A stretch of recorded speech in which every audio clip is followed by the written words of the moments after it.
The moment Lena Carter's lips touched Victor DeLuca's mouth in front of 300 wedding guests, she signed a contract written in blood she couldn't see. What started as a desperate attempt to survive a dangerous witness became an obsession that would drag her into the world of organized crime, transform her from invisible artist to protected possession, and force her to choose between the safety of anonymity and a love that could destroy them both. This is the story of a woman who kissed a monster and refused to look away when he showed her his teeth. If you want to see where this forbidden romance takes Lena and Victor, stay until the end. And don't forget to hit that like button and drop a comment telling me what city you're watching from. I love seeing how far these stories travel. The Castellano estate didn't welcome strangers, and Lena Carter knew she was exactly that. A stranger wearing borrowed silk and carrying a clutch purse that cost less than the champagne flutes circulating through the reception hall.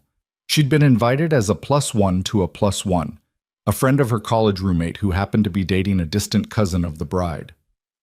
The invitation chain was so convoluted that Lena suspected nobody actually knew who she was, which suited her perfectly fine. She preferred being invisible.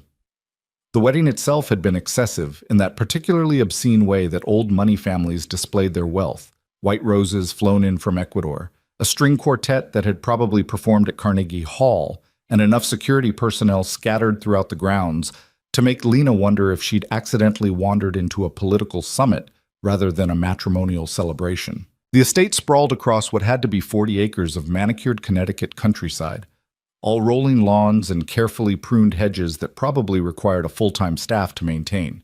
The reception was held in a glass conservatory that jutted out from the main house like a crystal growth, all vaulted ceilings and Edison bulbs strung between exposed beams. It was beautiful in that intimidating way that made Lena acutely aware of every thread in her department store dress. She'd spent most of the evening tucked into corners, nursing the same glass of wine and making polite conversation with other peripheral guests who seemed equally uncertain of their place in this gilded ecosystem.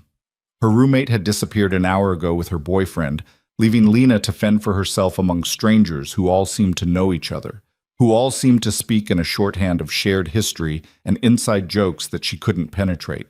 It was nearly 10 o'clock when Lena decided she'd fulfilled her social obligation and could reasonably escape. She'd slipped out of the conservatory through a side entrance, hoping to find her way back to the main house and call a car service without having to navigate the maze of farewell conversations and insincere promises to stay in touch. The night air hit her like a cool palm against overheated skin. Late September in Connecticut carried that particular quality of autumn, warm enough during the day but sharp once the sun set, smelling of dying grass and wood smoke from some distant fireplace. Lena breathed it in gratefully, the tension in her shoulders already beginning to unwind as she put distance between herself and the party.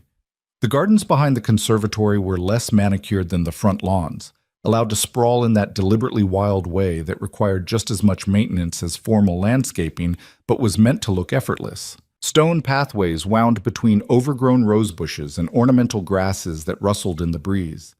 Landscape lighting had been installed along the walkways, but the bulbs were spaced far enough apart that shadows pooled thick between them.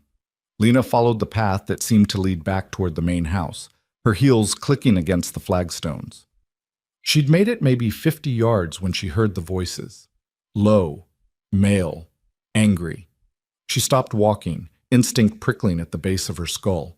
The voices were coming from somewhere off the main path, deeper in the garden where the decorative lighting didn't reach. Every rational thought told her to keep walking, to mind her own business, to get back to the house, and call her car and forget she'd heard anything. But there was something in the quality of those voices, something sharp and dangerous that made her think of violence barely contained. Lena hesitated at a fork in the path. Left would take her back toward the house. Right would take her toward the voices. She went right. Later, she would try to rationalize that decision, tell herself she'd been worried someone was hurt, that she'd thought she might need to help, that it had been concern rather than curiosity. But the truth was simpler and more damning. Lena Carter had spent her entire life being invisible, being careful, being the person who didn't make waves or attract attention. And for one moment, standing in that garden with wine buzzing pleasantly through her bloodstream and her feet aching in expensive shoes, she'd wanted to know what it felt like to be reckless. The path narrowed as it curved deeper into the garden, rose bushes pressing close on either side. Thorns caught at her dress. Lena could hear the voices more clearly now, 3 distinct speakers, maybe 4. She crept forward slowly, grateful for the shadows, until she could see them. There were 5 men in a small clearing ringed by hedges.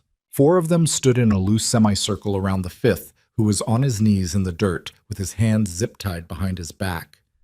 Even in the dim light, Lena could see the blood on his face, the way he was breathing in short, pained gasps that suggested broken ribs. But it wasn't the kneeling man who made Lena's breath catch in her throat.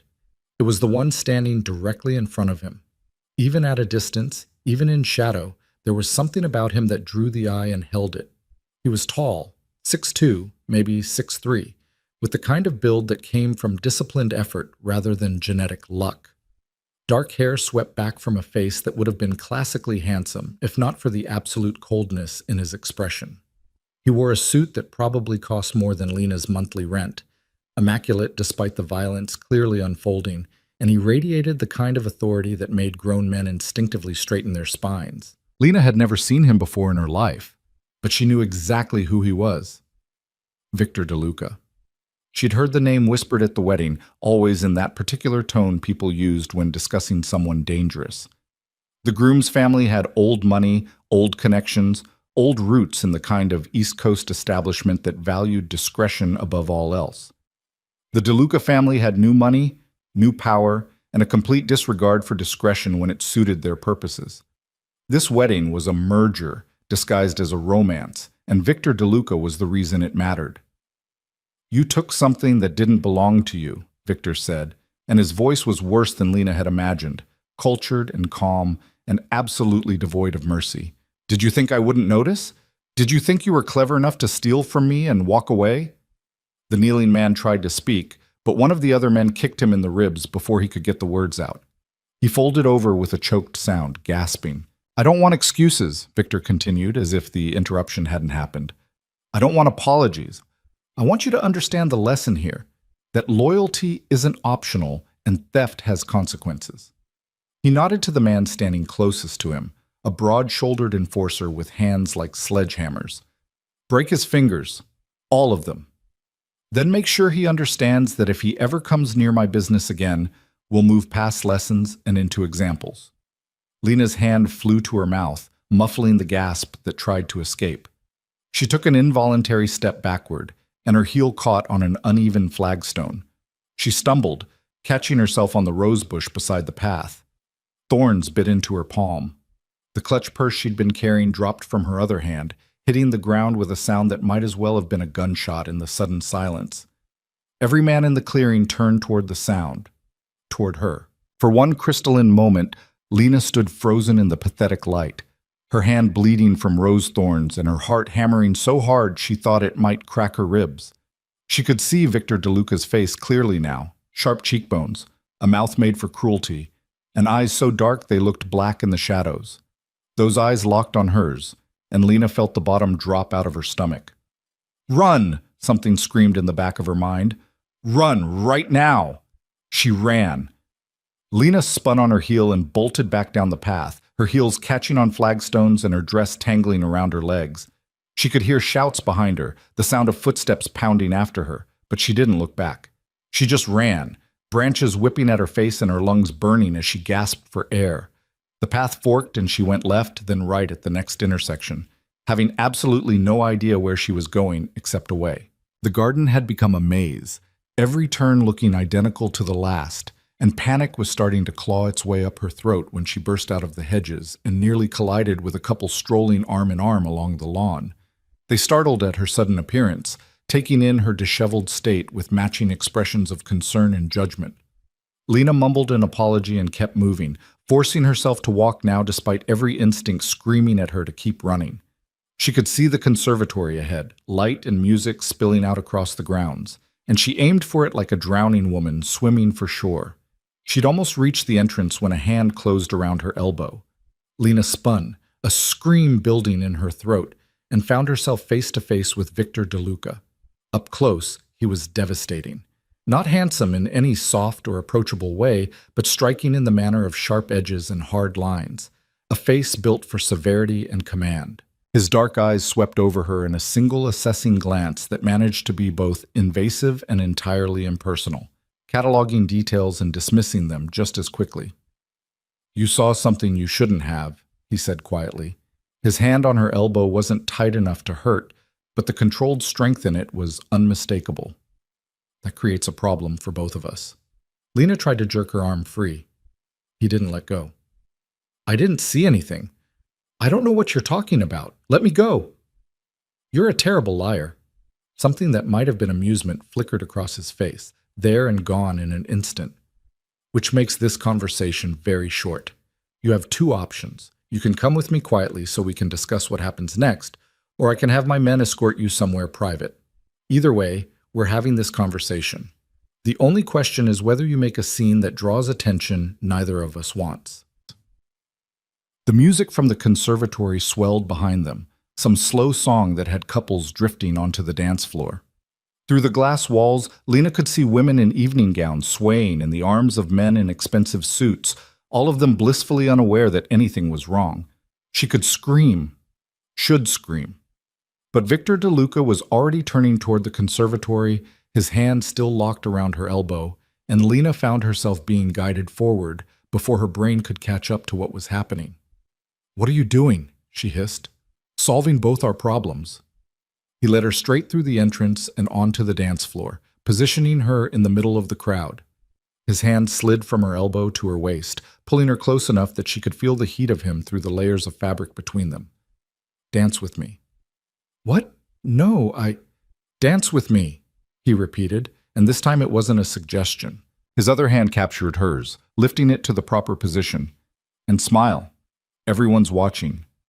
Lena glanced around and realized with a jolt of horror that he was right. Every eye in the conservatory seemed to have tracked their entrance, conversations dying mid-sentence as people registered who Victor was dancing with. She could feel the weight of those stares like physical pressure, speculation, and surprise and barely concealed envy all mixed together. "Why are they looking at us?" she managed. "Because I don't dance," Victor said simply.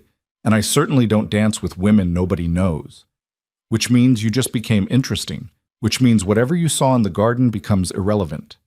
He moved them into the waltz with the kind of practiced ease that suggested expensive lessons, leading her through the steps with absolute confidence. Lena followed automatically, muscle memory from a high school cotillion her mother had insisted on taking over, even as her mind raced to process what was happening.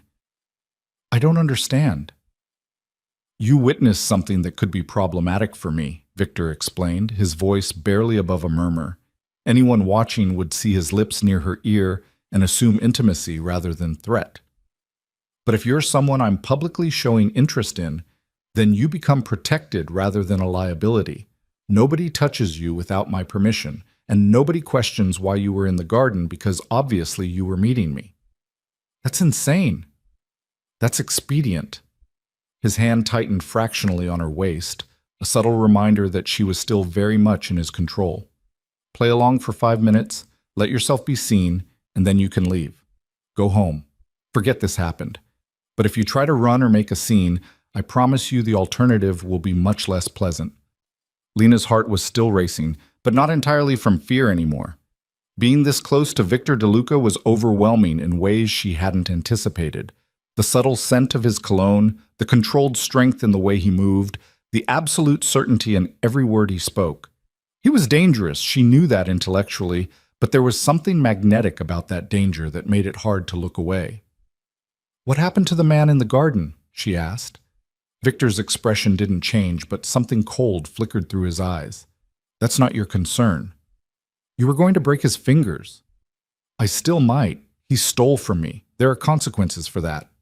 "That's barbaric. That's business." He turned them smoothly, positioning her so that she was facing the main crowd. "Smile, Lena. You're supposed to look enchanted, not horrified." She jerked her gaze up to his face. "How do you know my name?" "Your driver's license. Your friend dropped your purse in the garden when you ran." He produced her clutch from his jacket pocket with one hand, pressing it back into her palm without missing a step in the dance. "Lena Marie Carter, 28, Brooklyn address.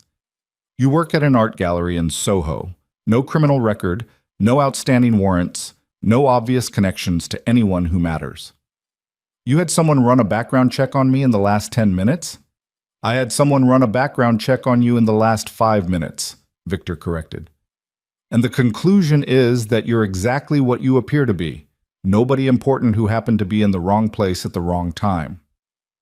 The words stung more than they should have, probably because they were accurate. Lena Carter was nobody important. She'd spent her entire adult life being exactly that, the friend who blended into the background, the employee who did good work without seeking credit, the woman men looked past rather than at. But something about hearing it stated so flatly, so dismissively, from this man who radiated power and control, made her chest tight with an emotion she couldn't quite name. Well then, she said, lifting her chin, I guess you have nothing to worry about. Nobody's going to listen to a nobody. Victor's eyes narrowed slightly, the first real reaction she'd gotten from him beyond cold calculation. You're angry. I'm terrified, Lena corrected. But yes, I'm also angry. You're blackmailing me into dancing with you to cover up an assault, and you're acting like I should be grateful for the privilege. You should be grateful I'm giving you the option to walk away. The option to walk away isn't freedom when the alternative is violence. For a moment, Victor said nothing. He just looked at her with those dark, unreadable eyes, still moving them through the waltz with mechanical precision. Then, unexpectedly, the corner of his mouth lifted in something that might have been a smile if there had been any warmth behind it. You're braver than you look, he observed. Or stupider. I haven't decided which. Can it be both? That actually earned her what looked like genuine amusement, brief as lightning. Probably. The song was winding down, the final notes hanging in the air. Victor slowed their movement, bringing them to a stop at the edge of the dance floor. He released her waist but kept hold of her hand for one moment longer, his thumb brushing across her knuckles in a gesture that could have been either threat or caress. Thank you for the dance, Lena Carter, he said, pitching his voice to carry to the nearest observers. Then, lower, for her ears only. Go home. Don't talk about what you saw. Don't come back here. And understand that this protection I've just offered you is contingent on you being smart enough to accept it. He released her hand and stepped back, already turning away to greet someone calling his name from across the room. Lena stood frozen for a heartbeat, her hand still tingling where he'd touched her, her mind reeling from the whiplash of the last 15 minutes. She should leave. Right now. She should walk out of this conservatory and this estate and never look back. But as Victor moved through the crowd, people parting automatically to let him pass, Lena found herself watching him go with something complicated twisting in her chest. Fear, yes. Anger, absolutely. But underneath that, quieter and more dangerous, was curiosity. Victor DeLuca was a monster. She'd seen the evidence of that in the garden, heard it in the cold certainty of his voice when he'd ordered violence like other men ordered coffee. But he'd also protected her when it would have been easier to simply make her disappear. Had given her the option to walk away when he could have made certain she never had the chance to talk. That didn't make him good, but it made him something more complicated than pure evil. And God help her, Lena wanted to understand why. She was still standing there, clutching her purse and trying to make sense of her own thoughts, when a hand touched her shoulder. Lena jumped, spinning around to find her roommate Sarah grinning at her with wine-flushed cheeks and speculation dancing in her eyes. So, Sarah said, drawing the word out, you and Victor DeLuca, when were you planning to mention that? There's nothing to mention, Lena said quickly. It was just a dance. Honey, Victor DeLuca doesn't just dance with anyone. Half the women at this wedding have been trying to get his attention all night, and he's ignored every single one of them. Then he walks in with you, and Sarah made an explosive gesture with her hands. Instant couple of the year. What's the story? Lena scrambled for an explanation that wouldn't sound insane. We just met. In the garden. It wasn't planned. Well, whatever it was, you've definitely gotten noticed. Sarah leaned in conspiratorially. Jessica Castellano, the bride? She was asking me about you. Wanted to know who you were and how you knew Victor. I think you might be getting invited to some very exclusive events if you play this right. The thought made Lena's stomach turn. I don't want to be invited anywhere. I just want to go home. Sarah's expression shifted from excited to concerned. Are you okay? You look really pale. I'm fine. Just tired. I think I'm going to call a car. Already? But the night's just getting started. Lena manufactured a smile that felt like it might crack her face. I have to open the gallery early tomorrow. Rain check? She didn't wait for Sarah's response, just turned and headed for the exit, weaving through clusters of guests who were now looking at her with open curiosity instead of the polite indifference she was used to. The weight of those stares pressed against her shoulders, making her skin crawl. She'd wanted to be invisible, safe, unremarkable. And in the space of one dance, Victor DeLuca had made that impossible. The night air hit her again as she escaped the conservatory, cooler now that it was fully dark. Lena pulled out her phone and opened the car service app with shaking hands, requesting the first available driver. ETA, 12 minutes. She could wait 12 minutes. Lena found a stone bench near the main house, tucked into shadows but still visible enough that she wouldn't look like she was hiding. She sat down carefully, her legs suddenly unsteady, and tried to process everything that had just happened. She'd witnessed an assault, been chased through a garden by men who worked for a crime lord, been forced into a dance that had apparently convinced everyone at the wedding that she was somehow connected to the most dangerous man in the room. It was insane, all of it. And the worst part was the small, shameful corner of her mind that kept replaying the feeling of Victor's hand on her waist, the dark intensity of his gaze, the controlled power in every movement. He was a monster. She needed to remember that. But monsters, apparently, could be devastatingly compelling. Leaving so soon? Lena's head snapped up. Victor DeLuca stood in front of her bench, hands in his pockets, looking like he'd simply materialized out of the darkness. The casual posture should have made him seem less threatening, but somehow it had the opposite effect, like a predator pretending to be domesticated. My car will be here in 10 minutes, Lena said, proud of how steady her voice sounded. I know. I watched you request it. He gestured to the empty space beside her. May I? Do I have a choice? Not really, but he waited for her slight nod before sitting down, maintaining a careful distance between them. I wanted to make sure you understood the situation. I understand that you threatened me into dancing with you to cover up the fact that I saw you ordering someone's fingers broken, Lena said flatly. What else is there to understand? Victor was quiet for a moment, his gaze fixed on something in the middle distance. The man in the garden stole $50,000 from one of my warehouses. He was trusted with access, with responsibility, and he betrayed that trust. In my world, that kind of betrayal requires a response, not just to punish him, but to make sure everyone else understands the cost of stealing from me. And that justifies torture? It justifies consequences. He turned to look at her directly. You live in a world where if someone wrongs you, you can call the police, file a report, pursue legal channels. I don't have that luxury. The business I run exists outside conventional law, which means I have to create my own system of justice. It's not pretty, and it's not what they teach in civics class, but it's necessary. You're trying to make yourself sound reasonable, Lena said, like you're some kind of reluctant enforcer instead of a man who enjoys having power over others. Victor's jaw tightened. I don't enjoy it, but I don't shy away from it either. This is the world I inherited, the world I was born into, and I learned a long time ago that hesitation gets you killed. So you break people's fingers instead. I make sure they understand the rules and the consequences of breaking them. Yes. Lena shook her head, equal parts horrified and fascinated by his complete lack of pretense. And me? What happens to me if I break your rules? That depends on what rules you break. Victor shifted slightly, angling himself toward her. Tonight, I gave you a very simple instruction. Go home. Don't talk about what you saw. Forget this happened. Can you do that? Do I have a choice? Everyone has choices, Lena, but not all choices come with consequences you can live with. The unspoken threat hung in the air between them, heavy and undeniable. Lena should have been terrified. Should have been planning how to go straight to the police the moment her car arrived, but instead she found herself asking, why did you dance with me? You could have just made me disappear, threatened me somewhere private. Why make a public show of it?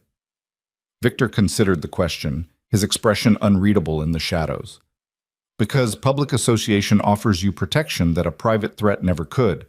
If something happened to you now, after half the wedding saw us together, questions would be asked. Attention would be drawn. It's messier than making you quietly vanish, but it's also safer for both of us. Safer for you, you mean? Safer for you, he corrected. Because now you're not just a witness I need to silence. You're someone I've publicly shown interest in, which means you're off limits to anyone who might otherwise consider you a loose end worth tying up. The implications of that settled over Lena like ice water. Other people were going to come after me? Possibly. Probably not. You're a civilian with no obvious connections, and going after you would raise more problems than it would solve. But there are men in my organization who believe in eliminating all potential risks, no matter how small. By dancing with you in front of everyone, I made eliminating you a bigger risk than leaving you alive. He'd protected her. The realization was stunning in its simplicity. Victor DeLuca, monster, criminal, man who ordered torture like other people ordered dinner, had protected her by making her visible instead of making her disappear. I don't know whether to thank you or hate you, Lena admitted quietly. Both is probably accurate. Victor stood, brushing invisible lint from his immaculate suit. Your car is here. Lena looked up and saw headlights pulling into the circular drive in front of the main house. She stood as well, suddenly aware of how close they were standing, close enough that she could see the fine lines at the corners of his eyes, the shadow of stubble along his jaw. This is goodbye, she said. It should have been a statement, but it came out like a question. Victor looked at her for a long moment, something unreadable moving behind his dark eyes. Probably, he agreed. He didn't sound convinced. Lena didn't feel convinced either. But she nodded anyway, clutching her purse to her chest like a shield, and walked toward the waiting car. She could feel Victor's gaze on her back the entire way, heavy and assessing and impossibly complex. She didn't look back. The driver greeted her politely and pulled away from the estate, leaving the lights and music and danger behind.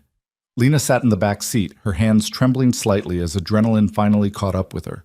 She'd survived. She was safe. She would go home and lock her doors and pretend this had never happened. Except as the car merged onto the highway back to the city, Lena couldn't stop thinking about the way Victor had looked at her in those final moments, like he was memorizing her face, cataloging details he might need later. Like this wasn't actually goodbye at all, just an intermission before an act she hadn't agreed to perform. 3 days passed. Lena threw herself into work at the gallery with enough intensity that her boss actually asked if she was feeling all right. She cataloged new acquisitions, updated the website, spent hours reorganizing the storage room and back simply because it gave her something to focus on, besides the persistent memory of dark eyes and controlled violence. She didn't tell anyone what had happened at the wedding. Not Sarah, who'd texted her 3 times asking for details about Victor. Not her mother, who called for their weekly check-in. Not Emily, her best friend from college, who would have immediately insisted Lena file a police report. Because what would she report? That she'd witnessed an assault but couldn't identify the victim or prove it had happened? That she'd been forced to dance with a man who might or might not be connected to organized crime? That she felt simultaneously terrified and fascinated by the entire experience? Number. Better to forget it. Move on. Pretend it had been a strange, surreal nightmare that wouldn't follow her into daylight. That plan worked fine until Wednesday afternoon, when Victor DeLuca walked into her gallery. Lena was in the back office, reviewing consignment contracts, when the door chime announced a visitor. She heard Marcus, the gallery's other employee, greet whoever had entered with his standard welcome spiel about browsing and asking questions. Then she heard Marcus's voice change, become higher, more deferential, almost nervous, and something cold slithered down her spine. She stood and walked to the office door, peering out into the main gallery space. Victor stood in the center of the room, hands in the pockets of another immaculate suit, surveying the artwork on the walls with an expression of polite interest that didn't reach his eyes. He looked completely out of place among the abstract paintings and modern sculptures, too sharp and too dangerous for the deliberately calming aesthetic Lena's boss preferred. Marcus hovered nearby, clearly unsure what to do with a customer who radiated that much controlled menace. Victor's gaze swept the room and landed on Lena with the precision of a targeting laser. "Hello, Lena," he said calmly, as if his presence in her workplace was the most natural thing in the world. I was in the neighborhood. Thought I'd stop by.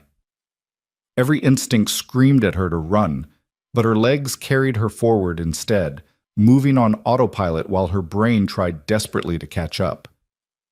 Mr. DeLuca, this is unexpected. I'm sure it is. He turned his attention to a painting on the nearest wall, a riot of color and geometric shapes that the artist claimed represented urban anxiety. Interesting piece. What's it called? Disconnection in Transit. Lena's voice sounded distant to her own ears, like she was listening to someone else speak. The artist is exploring themes of isolation within crowded spaces. Victor tilted his head, studying the canvas. I think it's trying too hard. Real isolation doesn't need to announce itself so loudly. Marcus was watching their exchange with barely concealed confusion, clearly trying to figure out the relationship between his coworker and this intimidating stranger. Lena could practically see the speculation forming behind his eyes. Marcus, she said, not taking her gaze off Victor, why don't you take your lunch break? I can handle things here. You sure? I wasn't supposed to break for another hour. I'm sure. Marcus hesitated for one more moment, then grabbed his jacket from behind the desk and fled toward the door with obvious relief. The chime announced his departure, and then they were alone. Silence stretched between them, thick and heavy. Lena waited for Victor to explain his presence, to make some demand or threat that would contextualize this violation of the boundaries she'd thought they'd established. Instead, he simply continued examining the art, moving slowly along the wall like a legitimate customer. Why are you here? Lena finally asked. I told you. I was in the neighborhood. Brooklyn is not a neighborhood you're just passing through. Victor glanced at her, one eyebrow raised. You're right. I came specifically to see you. Why? He was quiet for a long moment, his expression thoughtful. Because 3 days ago, I gave you instructions to forget what you saw and move on with your life, and I wanted to make sure you'd followed those instructions. And if I hadn't, then we'd be having a very different conversation. He moved to another painting, this one a moody seascape done in shades of gray and blue. But I don't think that's the case. You're smart enough to recognize when discretion is the better part of valor. You came all this way just to confirm I'm keeping my mouth shut? I came all this way because loose ends make me uncomfortable, Victor corrected. And you, Lena Carter, are a very uncertain variable in a situation I prefer to have completely controlled. The admission surprised her, not the content, but the honesty of it. She'd expected threats or manipulation, not this straightforward acknowledgement of his own discomfort. I'm not going to tell anyone what I saw, Lena said quietly. Not because you scared me into silence, but because I genuinely don't want to be involved in whatever you do. I just want to go back to my normal life. I know. Victor turned to face her fully. Which is what makes you dangerous. How does wanting to be left alone make me dangerous? Because you don't want anything from me. You're not trying to leverage what you know into protection or profit. You're not angling for attention or access to my world. You genuinely just want to forget this happened and move on, which means I can't predict your behavior the way I can predict people who are motivated by greed or fear or ambition. Lena stared at him, trying to process the logic of that statement. So I'm dangerous because I'm not trying to use you? You're an anomaly. And in my experience, anomalies either become assets or threats. There's very little middle ground.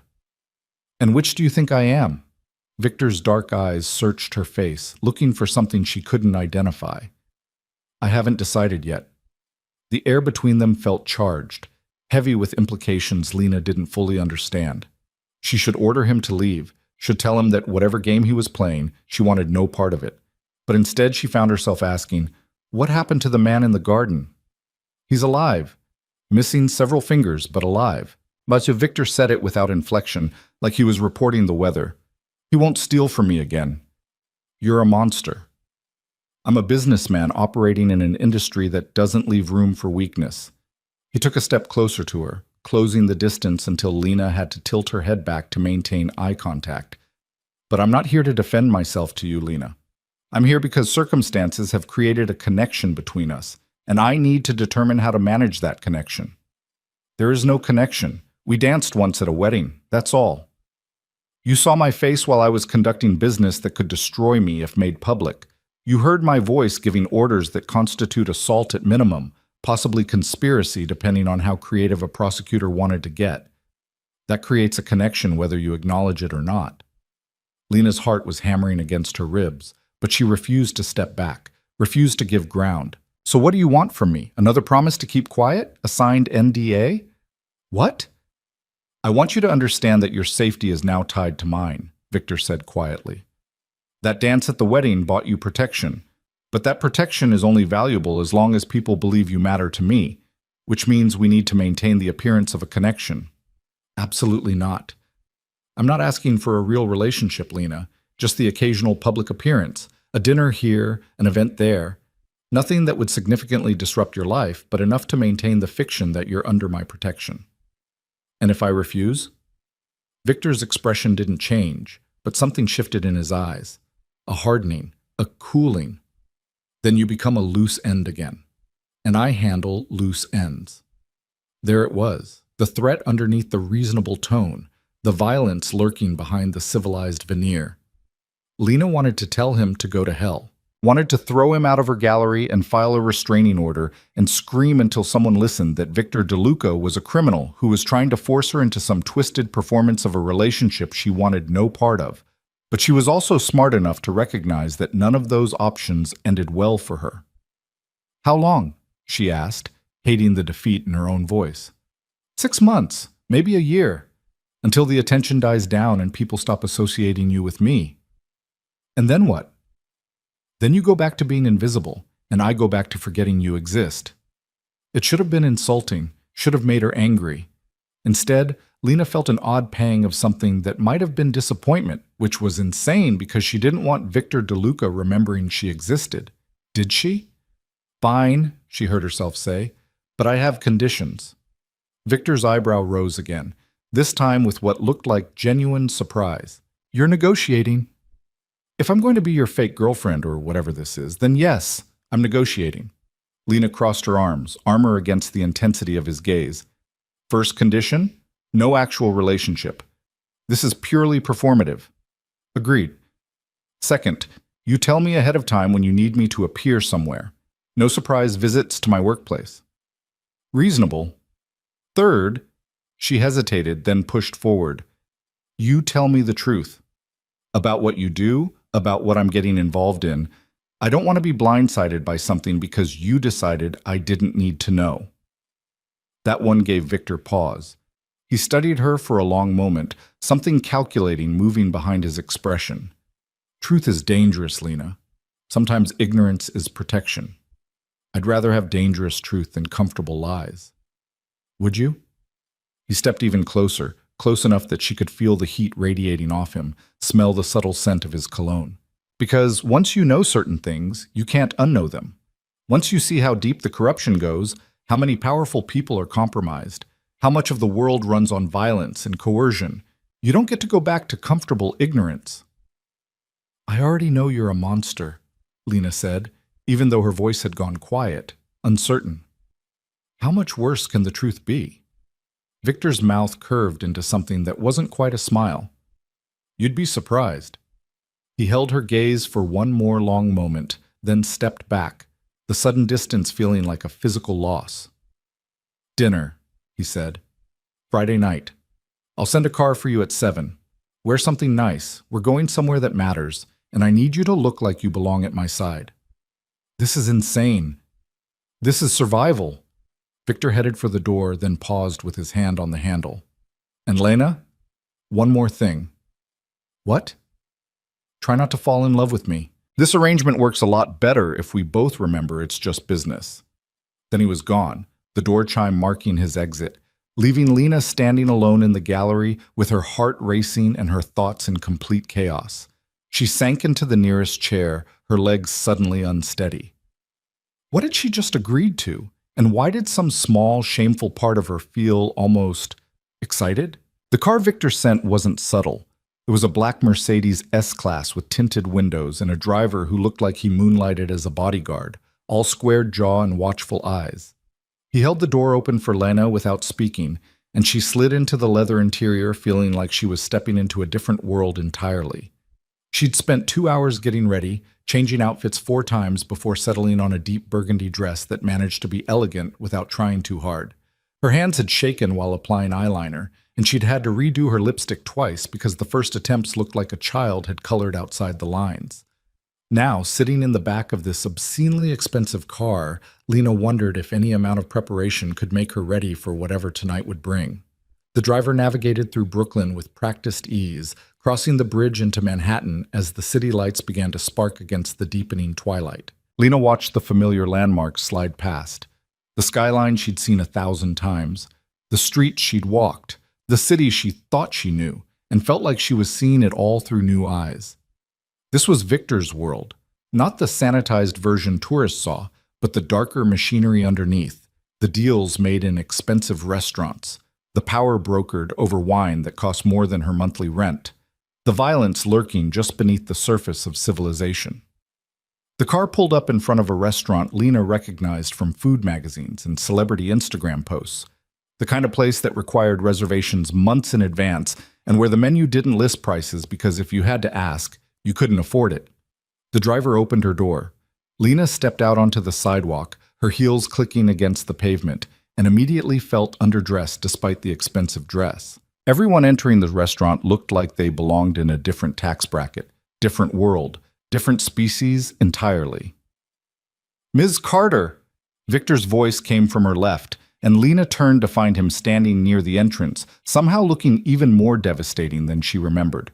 Tonight he wore a charcoal suit with a subtle pinstripe, a crisp white shirt open at the collar, and an expression that suggested this was all perfectly routine. "Mr. DeLuca," she replied, proud of how steady her voice sounded. "Victor, please. We're supposed to be involved. Remember?" He offered his arm, the gesture almost old-fashioned. "Shall we?" Lena took his arm, feeling the solid muscle beneath the expensive fabric, and let him guide her toward the entrance. The maitre d' greeted Victor by name, his deference just shy of a bow, and led them through the main dining room toward a private section in the back. The restaurant was all dark wood and dim lighting, designed to make conversations intimate and faces beautiful. Each table was positioned for maximum privacy, and Lena noticed that several of the other diners were faces she recognized from news broadcasts and financial magazines. "You come here often?" she asked, as they were seated at a corner table that offered a view of the entire room while keeping them partially shielded by an ornamental screen. "Often enough that they know better than to seat anyone within earshot," Victor replied, accepting a wine menu from the hovering sommelier. "The Barolo, I think. The 2015. "Of course, Mr. DeLuca, an excellent choice." The sommelier disappeared, and Victor turned his attention fully to Lena. "You look beautiful, by the way. I should have said that first. You're trying to make this feel like a real date.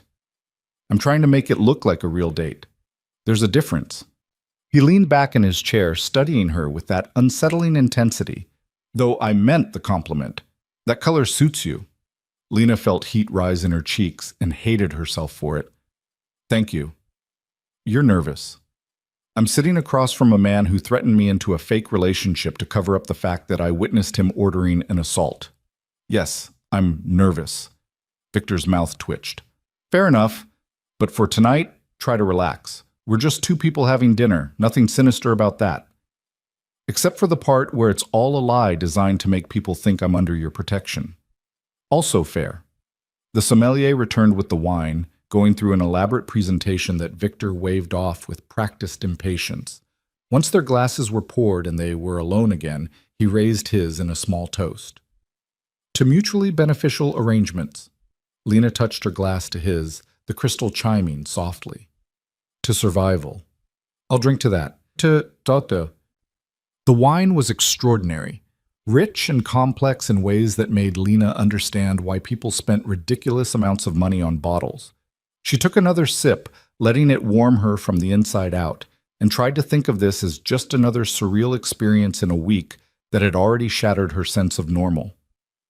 "So," she said after a moment, "you promised me truth. I'm holding you to that." Victor set down his wine glass, his expression becoming more guarded. What do you want to know? Everything. What you do, who you work for, why that man in the garden deserved to have his fingers broken. All of it. That's a lot of truth for a first date. This isn't a date. It's a performance with an audience. Lena gestured subtly to the rest of the restaurant, where she could feel eyes tracking their table even as people pretended not to notice. So give me my payment for playing along. Tell me what I've actually gotten myself involved in.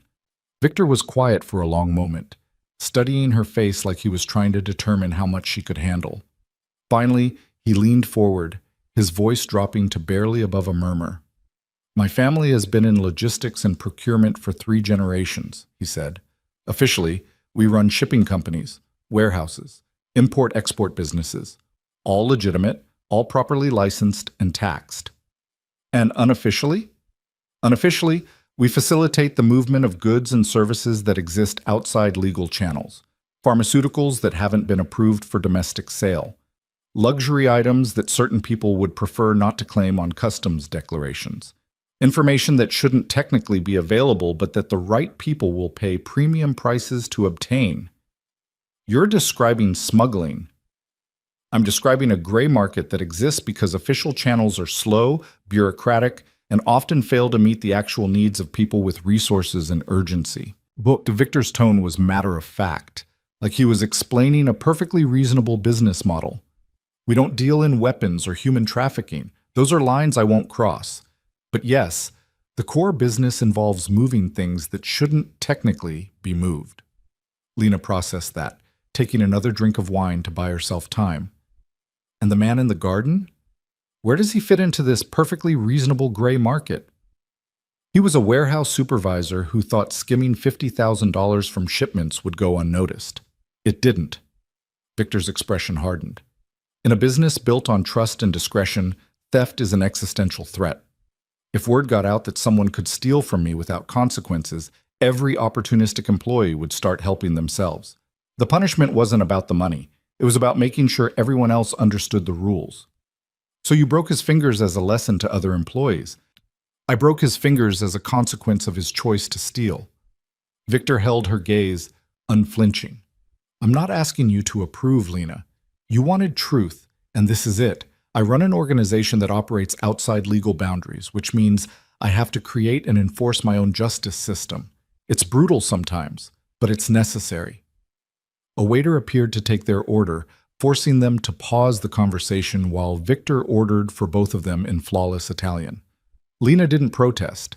She had no idea what half the menu items were anyway, and there was something almost hypnotic about watching him slip effortlessly between languages, between the public persona of a successful businessman and whatever he was underneath. Once the waiter retreated, Victor continued. The wedding you attended, that was a strategic alliance. The Castellano family has political connections that my family needs. We have resources they want. The marriage legitimizes the relationship, makes it harder for prosecutors to question why we might have business together. You're talking about corruption. I'm talking about reality. Do you know how many people in positions of power rely on services like mine? Senators who need certain medications their insurance won't cover. Judges who collect art that would raise questions about their declared income. Police commissioners who want security systems that aren't logged in any official database. Victor's smile was sharp, humorless. The difference between me and them is that I'm honest about what I am. They wrap themselves in respectability while profiting from the same gray markets they publicly condemn. Lena wanted to argue with him, to point out that 2 wrongs didn't make a right, that participating in corruption wasn't justified just because others were hypocrites. But she could also see the logic of what he was saying, the uncomfortable truth that the world ran on compromises and moral flexibility that nice people preferred not to examine too closely. Why are you telling me all this? She asked. You could have fed me some sanitized version. Let me think you're just an aggressive businessman with loose ethics.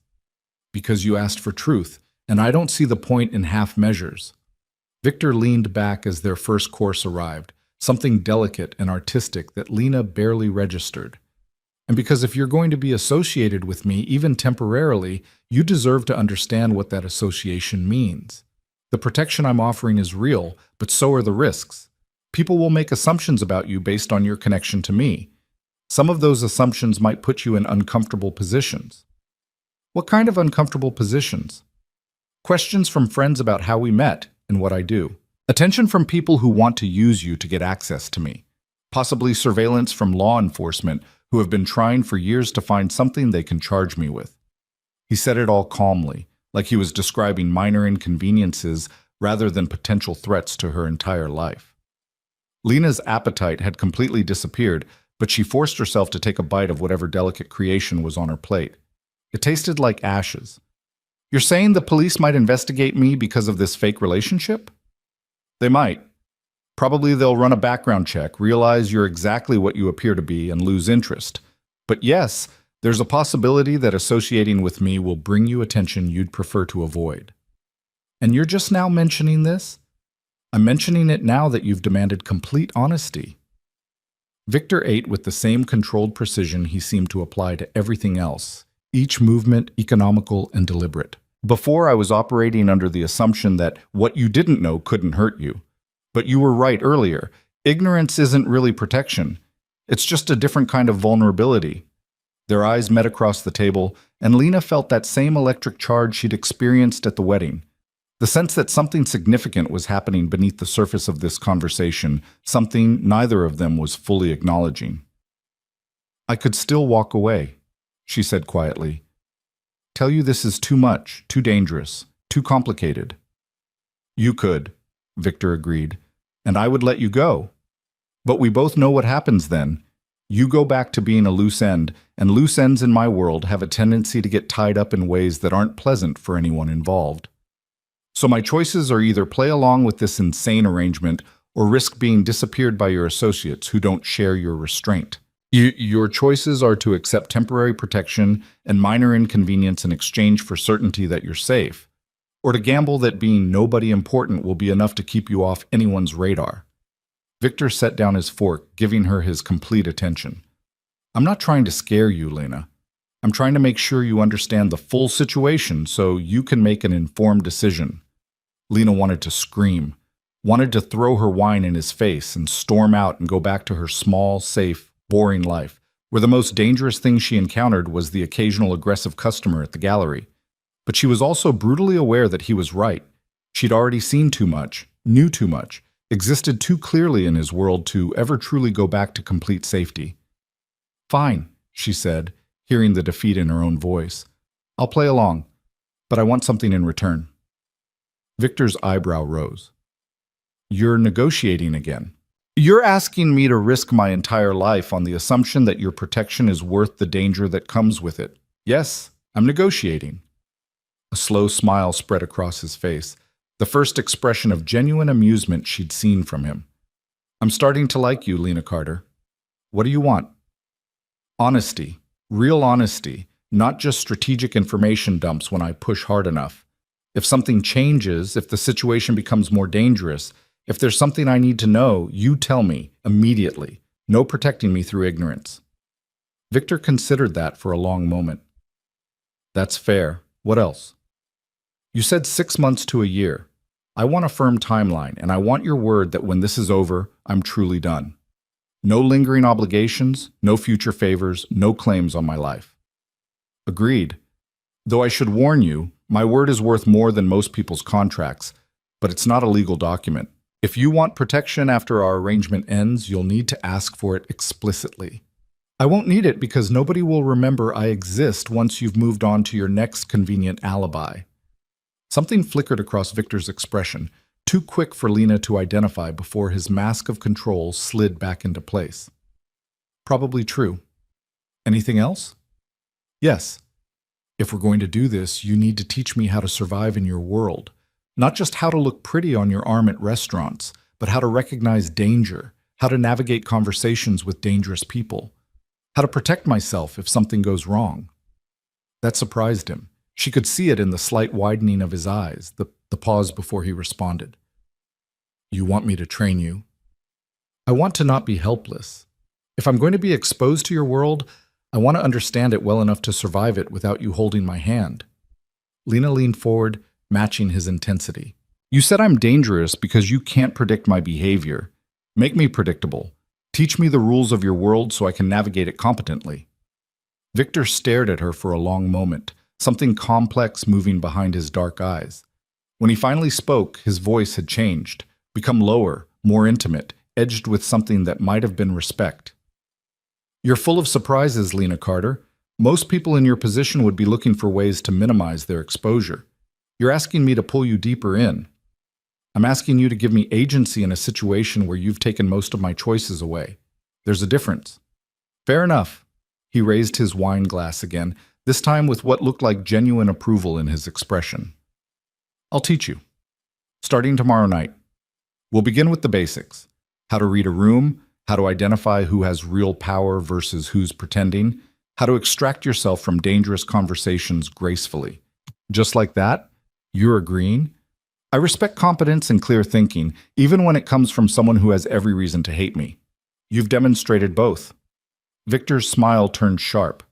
"Besides, having you actually understand what you're walking into makes you more valuable as a cover and less likely to accidentally say something that gets us both killed. It's practical." The rest of dinner passed in a strange fog of normalcy, punctuated by surreal moments of honesty. They talked about art. Victor had surprisingly informed opinions about contemporary painters. They discussed books, discovering a shared appreciation for classic noir fiction. They even laughed once or twice, though Lena couldn't quite shake the awareness that she was sharing wine in conversation with a man who had casually ordered someone's fingers broken less than a week ago. By the time dessert arrived, she'd consumed enough wine to feel pleasantly buzzed. The edges of her fear softened into something that felt almost like comfort. "Why me?" she asked as Victor paid the check with a black credit card that had no visible numbers. "Why not just find someone already in your world to play this part? Someone who understands the rules and wouldn't need all these negotiations?" Victor considered the question, signing the receipt with a flourish. "Because someone already in my world would have their own agenda, their own family connections, their own ambitions.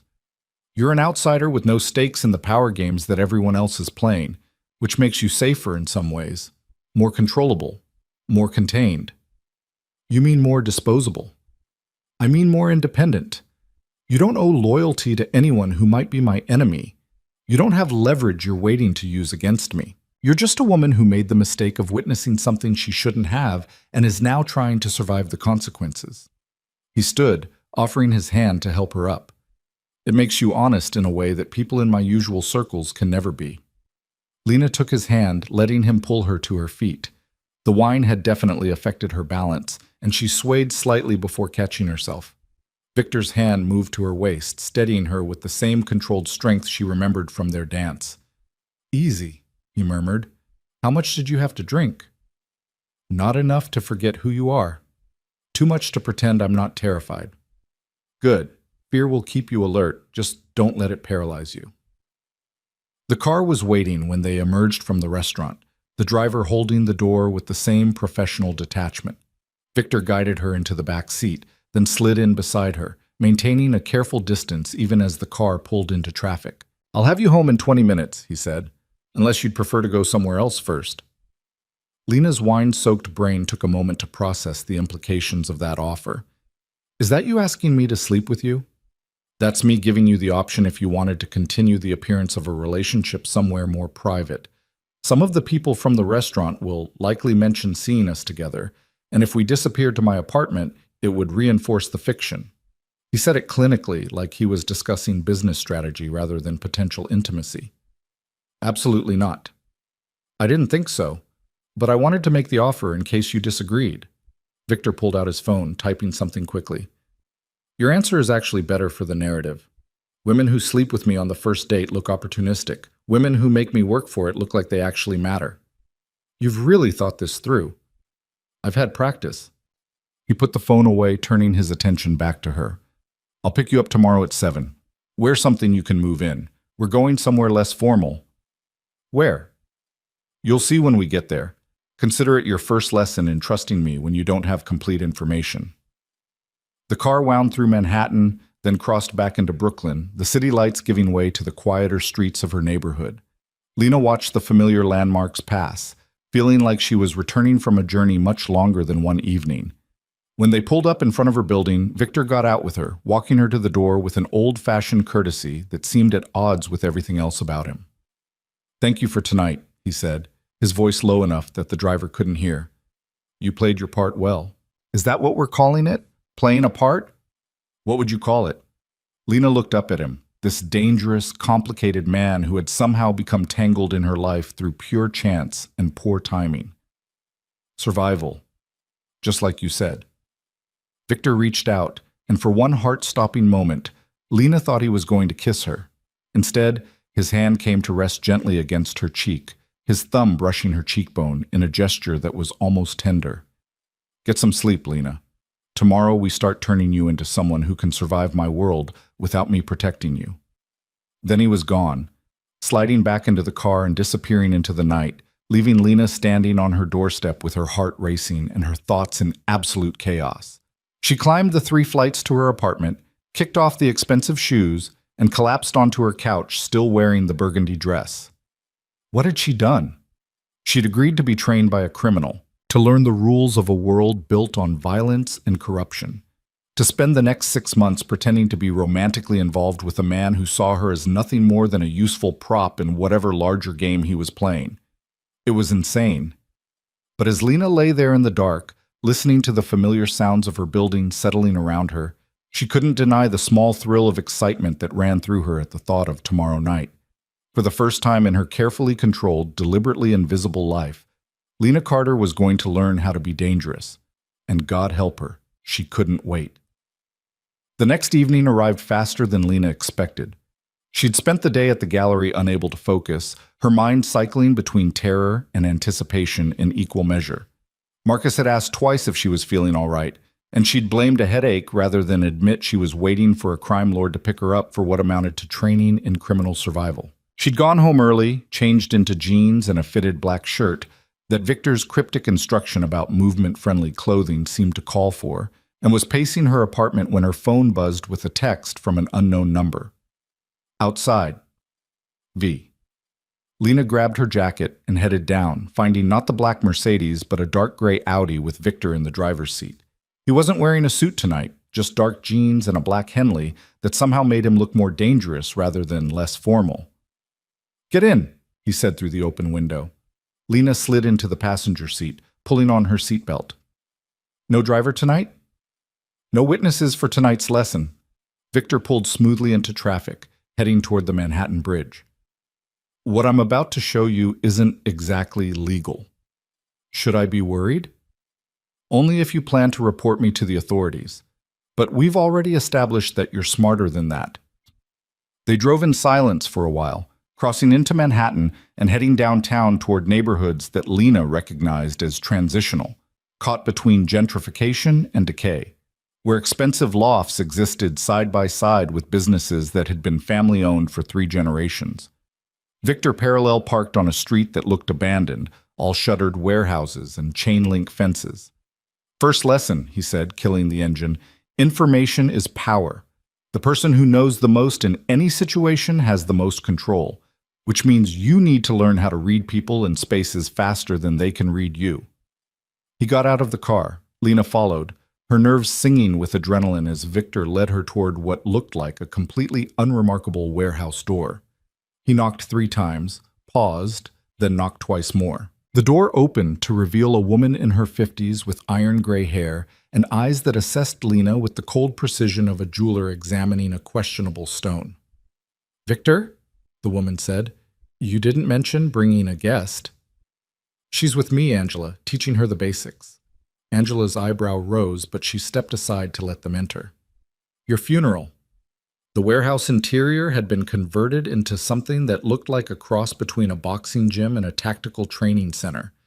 There were mats on the floor, punching bags hanging from exposed beams, and what looked like props for practicing breaking and entering arranged against one wall. And there were people, maybe 24 of them, ranging from college-aged kids to men and women in their 60s, all engaged in various forms of practice that ranged from hand-to-hand combat to picking locks while blindfolded. "What is this place?" Lena whispered. "Think of it as a very specialized gym," Victor replied. "Angela runs it for people in my line of work who need to maintain certain skills. Fighting, evasion, information gathering, basic criminal tradecraft, everything someone might need if they operate outside normal legal channels.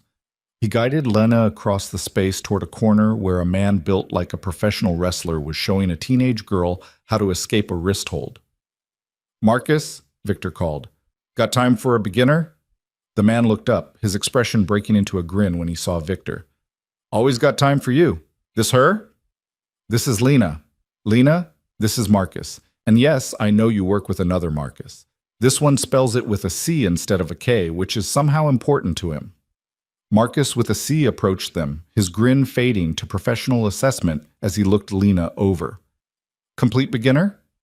"Complete civilian," Victor corrected. "But she learns fast and she needs to understand the basics of self-defense."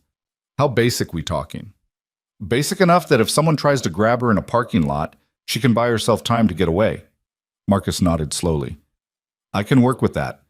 You staying to watch?" "I have some business to handle. I'll be back in an hour." Victor turned to Lena, his expression serious. "Marcus is going to teach you how to break basic holds and create distance from an attacker. Pay attention, ask questions, and try not to break anything on yourself or him." Then he was walking away, leaving Lena alone with a man who looked like he could bench press a small car.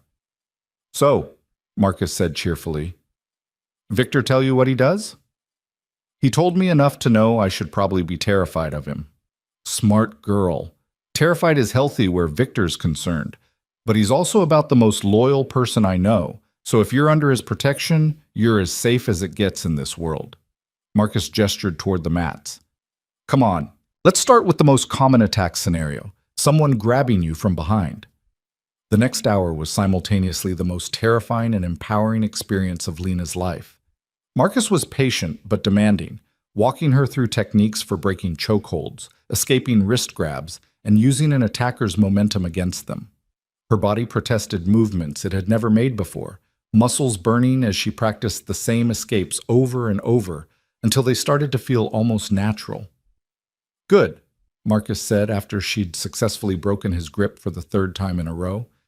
"You're thinking too much, but that'll come with practice. The goal is to make this automatic, so automatic that you do it before your brain even registers what's happening." Lena bent over, hands on her knees, trying to catch her breath. "How long does it take to get that automatic?"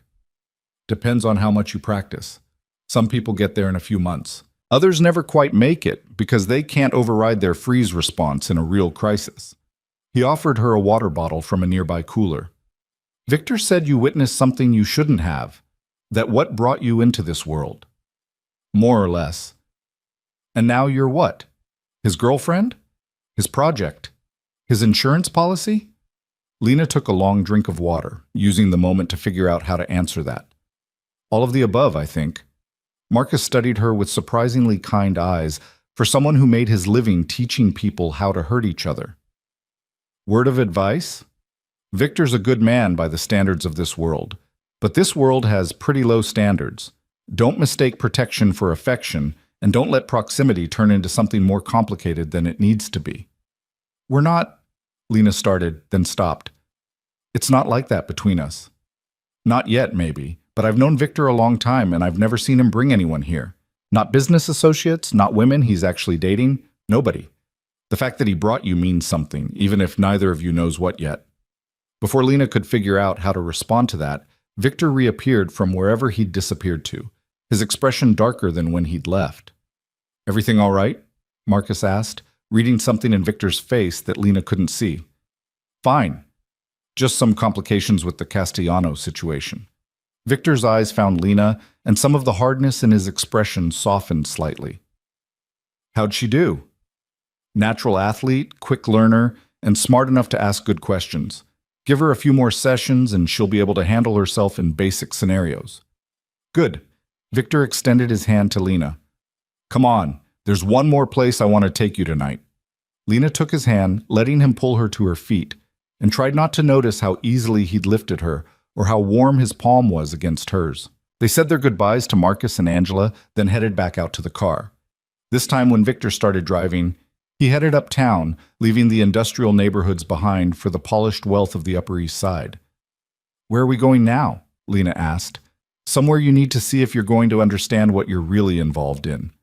Victor's jaw was tight, his hands gripping the steering wheel with more tension than the smooth traffic required. I'm about to show you exactly how deep the corruption goes. And once you see it, there's no unseeing it. So if you want to back out, to choose ignorance over truth, now's your last chance. Lena thought about that for exactly 3 seconds. Show me. Victor nodded once, then pulled up in front of a building that Lena recognized from countless news broadcasts. One of Manhattan's most exclusive social clubs, the kind of place where senators and CEOs and old money families gathered to make the decisions that shaped the city's future behind closed doors. This, Victor said quietly, is where the real power in this city lives. Not in courtrooms or city hall, but in private dining rooms and invitation-only events. And I'm about to show you exactly how many of the people who publicly condemn men like me are privately on my payroll.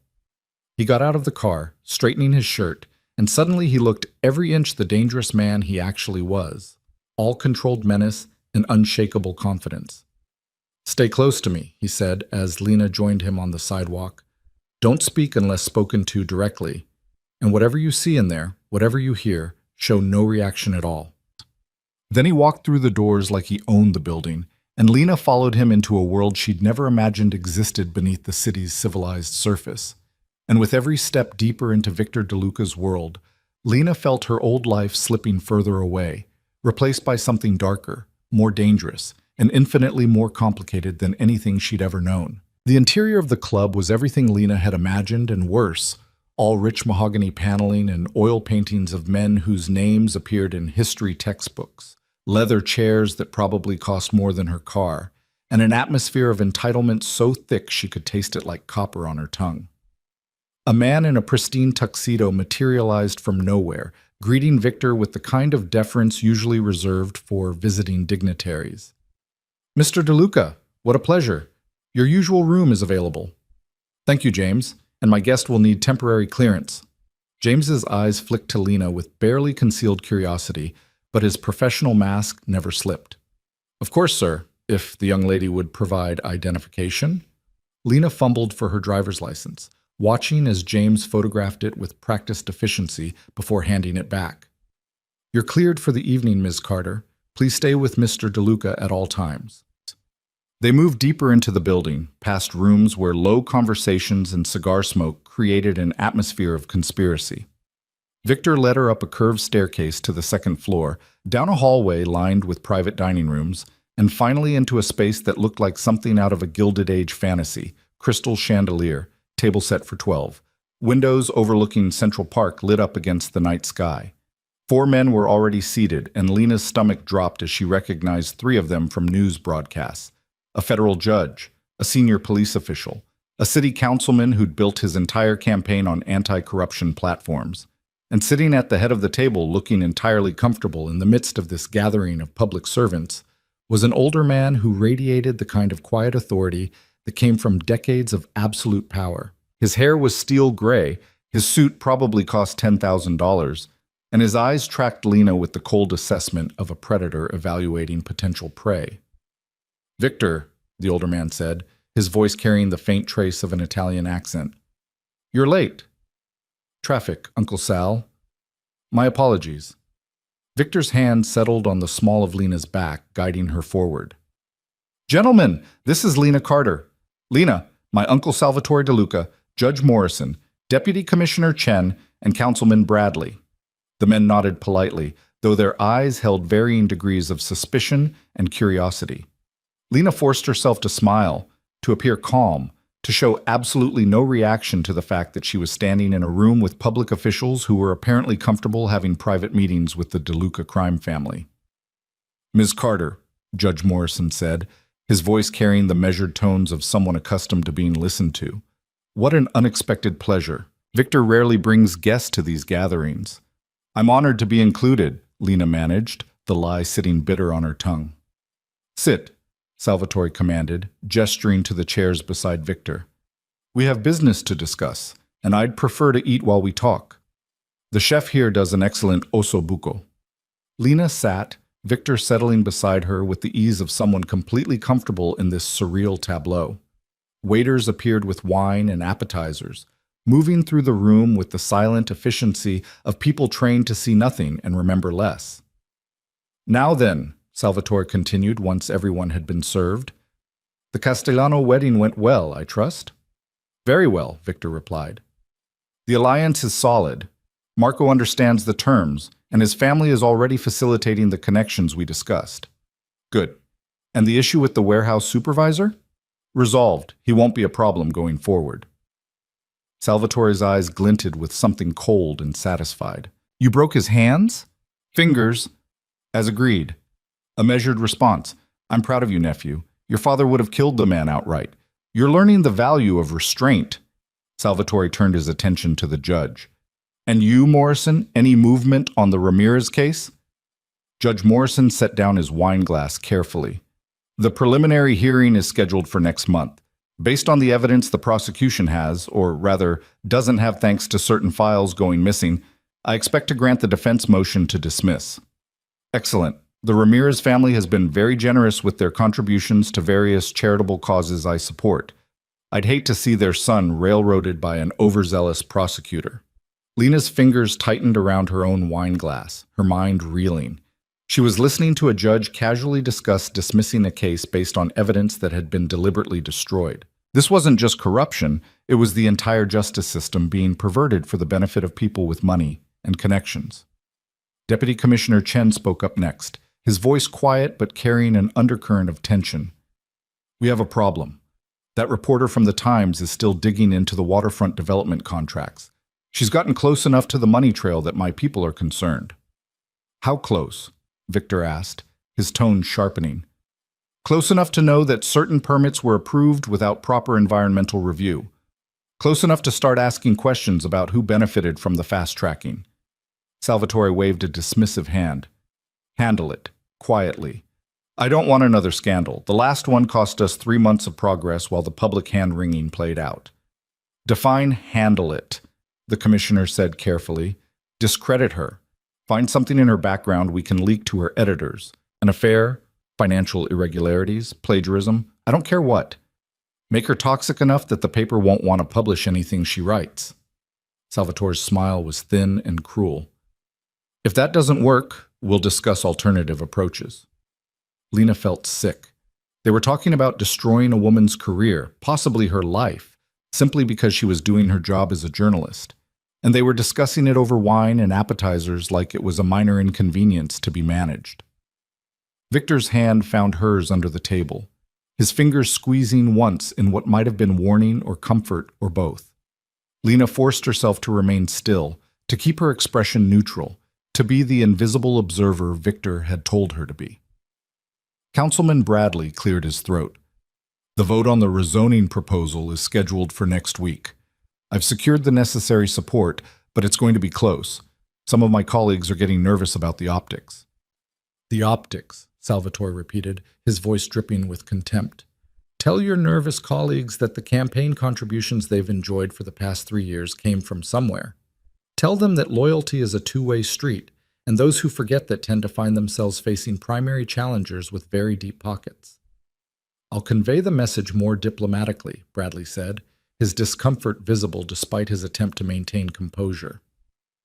The conversation continued through 3 more courses, each dish more elaborate than the last, each topic of discussion revealing another layer of corruption woven through the city's power structure. Contracts awarded to companies that kicked back percentages to the DeLuca family. Regulations selectively enforced to punish competitors and protect allies. Public officials who'd been systematically compromised through a combination of bribes, blackmail, and carefully cultivated dependencies. Lena sat through it all, her appetite completely gone, forcing herself to take occasional sips of wine just to have something to do with her shaking hands. Victor had warned her that the corruption went deep, but she hadn't truly understood what that meant until tonight. This wasn't a few bad actors taking bribes. This was a systematic subversion of every institution meant to protect the public interest, all orchestrated by men who treated civic duty as a joke and public service as an opportunity for private profit. Finally, after what felt like hours but was probably closer to 90 minutes, Salvatore pushed back from the table. "Gentlemen, this has been productive as always. Morrison, I trust you'll keep me informed about the Ramirez case. Commissioner, handle that reporter problem before it becomes my problem. Bradley, make sure that vote goes the right way." The men stood, shaking hands and exchanging the kind of false pleasantries that powerful people use to maintain the illusion of collegiality. Victor stood as well, drawing Lena up beside him with a hand on her elbow. "Uncle Sal, always a pleasure," Victor said. Salvatore's eyes moved to Lena, assessing her with the same cold calculation she'd felt when she first entered the room. "Walk with me, nephew. Your friend can wait in the library." It wasn't a request. Victor's jaw tightened fractionally, but he nodded. "Of course. Lena, James will show you to the library. I'll be there shortly." Lena found herself being guided out of the dining room by the same tuxedoed attendant, down another hallway to a room lined floor-to-ceiling with leather-bound books that probably no one ever read. James gestured to a chair near the fireplace, then disappeared, leaving her alone with her thoughts and the crushing weight of what she'd just witnessed. She'd asked for truth. Victor had delivered it with devastating completeness. This was his world, a world where justice was for sale, where power trumped principle, where the systems ordinary people trusted to protect them were actually mechanisms for the wealthy to protect themselves, and she'd agreed to become part of it, at least temporarily. Lena was still sitting there, staring into the unlit fireplace, when Victor appeared in the doorway 15 minutes later. His expression was carefully neutral, but she could see tension in the set of his shoulders, the tightness around his eyes. "Come on," he said quietly. "We're leaving." Lena followed him out of the club, neither of them speaking until they were back in the car and pulling into traffic. The silence stretched between them, heavy with everything Lena wanted to say and didn't know how to articulate. "You're angry," Victor finally said. "I'm horrified." Lena turned to look at him, all the emotions she'd been suppressing for the past 2 hours finally breaking through. "Those men, they're supposed to protect people, to serve the public, and instead they're taking orders from your uncle like he's some kind of king, and they're courtiers hoping for favors. That's exactly what they are. That's not a justification, Victor. That's an indictment of the entire system." "I never said it was justification. You asked for truth, and I showed you the truth. That the system you think exists, the one where justice is blind and public servants are honorable, that's a fairy tale they sell to keep people compliant. The real system is exactly what you saw tonight." Victor's voice was calm, matter-of-fact, and that somehow made it worse. He wasn't defending the corruption or celebrating it. He was simply acknowledging it as an objective reality, the way someone might acknowledge that water flows downhill. "How do you live with yourself?" Lena asked. And there was no accusation in the question, just genuine bewilderment. "Knowing that you're part of something this rotten?" Victor was quiet for a long moment, navigating through traffic with the same controlled precision he applied to everything. When he finally spoke, his voice was lower, edged with something that might have been weariness. "I was born into this, Lena. My grandfather started the family business. My father expanded it. My uncle runs it now, and someday, assuming I survive that long, I'll take over. I didn't choose this world. It chose me. You could walk away. Could I?" He glanced at her, something bleak moving behind his dark eyes. "Where would I go? What would I do? I have no legitimate skills, no college degree, no references that don't connect back to criminal enterprises. And even if I could walk away, the knowledge I have about people like Judge Morrison and Commissioner Chen, that knowledge makes me dangerous. Men don't let dangerous people simply disappear into comfortable retirement. So you're trapped. I'm realistic about my options, which isn't the same thing as being trapped. It's just acknowledging the boundaries of the world I operate in." Victor pulled up in front of Lena's building, putting the car in park but not killing the engine. "I know what I am. I don't pretend to be noble or heroic. But within the constraints of this world, I try to be less monstrous than I could be. I don't deal in weapons or trafficking. I don't target civilians who haven't wronged me. I follow a code, even if that code wouldn't make sense to people outside this life." Lena stared at him, this complicated, dangerous man who was somehow both monster and victim of the same corrupt system he perpetuated. "Is that supposed to make me feel better about what I saw tonight? It's supposed to help you understand that morality in my world exists on a different spectrum than morality in yours. I'm not asking you to approve, just to understand the difference. I understand that you're all complicit in destroying the institutions that are supposed to protect ordinary people. I understand that while you're having expensive dinners and making backroom deals, people are suffering because judges dismiss cases for money and police look the other way when it's profitable. You're right. Victor's admission surprised her. Everything you just said is true. The system is corrupt, and I profit from that corruption. But the corruption existed long before my family started exploiting it, and it'll exist long after we're gone. We didn't create this. We just learned how to navigate it. That's a coward's excuse. That's a survivor's reality. Victor turned to face her fully, and for the first time since she'd met him, Lena saw something raw and unguarded in his expression. You want me to be ashamed? I am. You want me to wish I could be different? I do. But wishing doesn't change anything, and shame doesn't pay the bills or protect the people who depend on me for their livelihoods. So I do what I do, and I try to sleep at night by telling myself I'm better than the alternatives. The honesty of it hit Lena like a physical blow. This wasn't a villain gleefully reveling in his evil. It was a man trapped in a role he'd never chosen, trying to find some shred of decency in a fundamentally indecent situation. It didn't excuse what he did, but it made him human in a way that Lena hadn't been prepared for. I need time to process this, she said quietly. All of it. Take whatever time you need. But Lena? Victor waited until she met his eyes. What you saw tonight, that's not even the worst of it. That was the sanitized version, the polite corruption of men in expensive suits making genteel arrangements. There are darker corners of this world, places where the violence isn't abstract or theoretical. And the protection I'm offering you means keeping you away from those corners, but only if you're smart enough not to go looking for them. Is that a threat? It's a warning. Curiosity in my world doesn't kill cats. It kills civilians who think they're brave enough to handle truths they're not equipped to process. He reached across and opened her door from the inside. Go get some sleep. I'll call you tomorrow. Lena got out of the car on unsteady legs, then turned back before closing the door. Victor? That reporter the commissioner mentioned, the one from the Times. You're not going to let them destroy her, are you?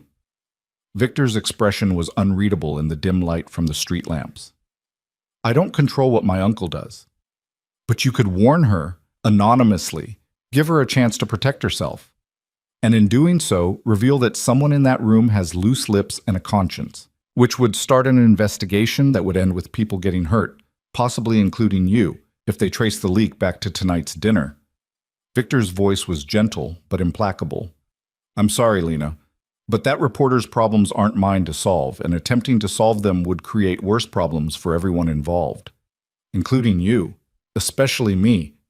Lena wanted to argue, to insist that he had a moral obligation to help, to do something other than stand by while an innocent woman's life was destroyed for doing her job.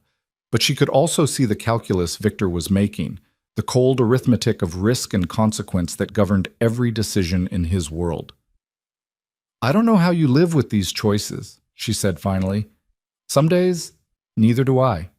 Victor pulled the door closed, sealing himself back in the car, and drove away before Lena could find any response to that devastating admission. She climbed the stairs to her apartment in a daze, unlocked her door, and collapsed on her couch, still fully dressed. Her phone buzzed with a text from Sarah asking about her dinner with Victor, but Lena couldn't bring herself to respond. What would she say? That she'd spent the evening watching public officials take orders from organized crime? That she'd discovered the man she was fake dating was trapped in a life he seemed to hate but couldn't escape? That some part of her, despite everything, was starting to understand him in ways that terrified her? Lena turned off her phone and closed her eyes, but sleep wouldn't come. Every time she started to drift off, she saw Judge Morrison's face discussing the dismissal of a case like it was a business transaction. Commissioner Chen planning to destroy a journalist's career. Her uncle Salvatore orchestrating it all with the casual authority of someone who'd never faced real consequences for anything in his entire life. And Victor, caught in the middle of it all, neither hero nor pure villain, but something infinitely more complicated. Dawn was breaking when Lena finally fell into fitful sleep, her dreams full of dark rooms and men in expensive suits and the crushing weight of truths she couldn't unlearn. The next 2 weeks passed in a surreal blur. Victor took her to 3 more events: a gallery opening where she met artists who unknowingly sold pieces through money laundering schemes, a charity gala where the donations were tax fraud vehicles, and a private dinner with shipping executives who were all paying protection money to the DeLuca family. Each event peeled back another layer of the sanitized corruption that ran through the city's upper echelons, and each one left Lena feeling more compromised simply by witnessing it. But he also continued her training. 3 nights a week, Victor picked her up and took her to Angela's warehouse, where Marcus taught her increasingly complex self-defense techniques, while other instructors showed her how to pick simple locks, how to spot surveillance, how to read body language to identify threats before they materialized. Lena discovered she was good at it. The physical training quieted something anxious in her mind, and the tactical skills gave her a sense of control she'd never experienced before. She started walking differently, more aware of her surroundings, more confident in her ability to handle unexpected situations. The gallery manager noticed. "You seem different lately," he observed one afternoon as Lena was cataloging new acquisitions. "More, I don't know, present?" "I've been working out," Lena said, which was technically true even if it wildly understated what she'd actually been doing. Her friendship with Sarah had become strained. Sarah kept asking questions about Victor, where they'd met, how serious it was, whether Lena had met his family. Lena deflected with vague answers that seemed to satisfy Sarah's curiosity without revealing anything substantive, but the lies of omission accumulated like weights on her chest. She was living a double life now: gallery employee and artist by day, criminal's protege by night. And the line between those two identities was becoming increasingly blurred. It was during her 6th training session that everything changed. Lena was working with Marcus on close-quarters defense when she noticed Victor across the warehouse, talking urgently into his phone. His expression was darker than she'd ever seen it, his jaw tight with barely controlled fury. He ended the call and crossed the space toward them with long, angry strides. "We need to leave," he said tersely. "Now!" Lena grabbed her jacket without question, following Victor out to where he'd parked the Audi. He didn't speak until they were blocks away from the warehouse, his hands gripping the steering wheel hard enough that his knuckles showed white. "What happened?" Lena finally asked. "The Koreans made a move, hijacked one of our shipments coming through Newark and killed 2 of my men." Victor's voice was flat, emotionless in the way that suggested he was containing something violent. "It's a declaration of war." Lena's stomach dropped. "Or? Territory dispute. The Kim family has been trying to expand into shipping routes we control. My uncle's been negotiating with them for months, trying to reach an accommodation. Apparently they decided negotiations were taking too long." "What does that mean for—" Lena hesitated, not sure how to phrase the question. "For us, it means things are about to get very dangerous, very quickly. The Kims know that public perception matters, that people associated with the DeLuca family are easier targets than actual DeLuca family members, because killing them sends a message without starting a blood feud." Victor took a corner too fast, the tires squealing. "It means the protection I've been offering you just became a liability. People who want to hurt me might decide hurting you is an effective way to do it." Terror spiked through Lena's chest. "You're saying I'm in danger because of our fake relationship?" "I'm saying you're in danger because the Kims might think our relationship is real, which makes you valuable as leverage." Victor pulled up in front of her building, putting the car in park, but leaving the engine running. "Pack a bag, enough for a week. You're not staying here tonight." "Where am I going?" "Somewhere safe. Somewhere the Kims can't find you while we sort this out." Lena's mind was racing, trying to process what he was saying. "You want me to just, disappear? Leave my job, my life, everything? I want you to stay alive." Victor turned to face her, and there was something fierce and almost desperate in his expression. "This isn't a game anymore, Lena. Those men who died tonight, they were professionals, trained to handle themselves in dangerous situations, and they're still dead. You're a civilian who's had exactly 6 self-defense lessons. If the Kims come after you, you won't survive." "This is insane. I didn't sign up for gang warfare." "You signed up when you agreed to be publicly associated with me. I warned you there would be risks. Now those risks are real and immediate, and I'm trying to keep you alive." Victor's voice softened slightly. "Please, Lena, trust me. Pack a bag. Come with me. Let me protect you until this is resolved." Lena stared at him, this dangerous man who was offering protection that came with its own set of threats, and tried to figure out what the right choice was. She could refuse, insist on staying in her apartment, call the police, and try to explain that she'd accidentally become tangled in organized crime and needed protection. But she'd seen how deep the corruption went, knew that half the police force was probably on the DeLuca payroll. And the truth was that Victor had kept every promise he'd made to her so far, had been honest even when honesty revealed ugly truths. "1 week," she said finally, "and then we figure out a different solution, because I can't live like this, can't just disappear every time something dangerous happens in your world." "1 week," Victor agreed. "Now go pack." Lena went upstairs and threw clothes into a duffel bag with shaking hands, her mind still reeling. She texted her boss that a family emergency had come up and she'd need a few days off. Texted Sarah that she was fine but needed some space. Then she turned off her phone, grabbed the bag, and went back downstairs to where Victor was waiting. He put her bag in his trunk, then held the passenger door open for her. "Ready?"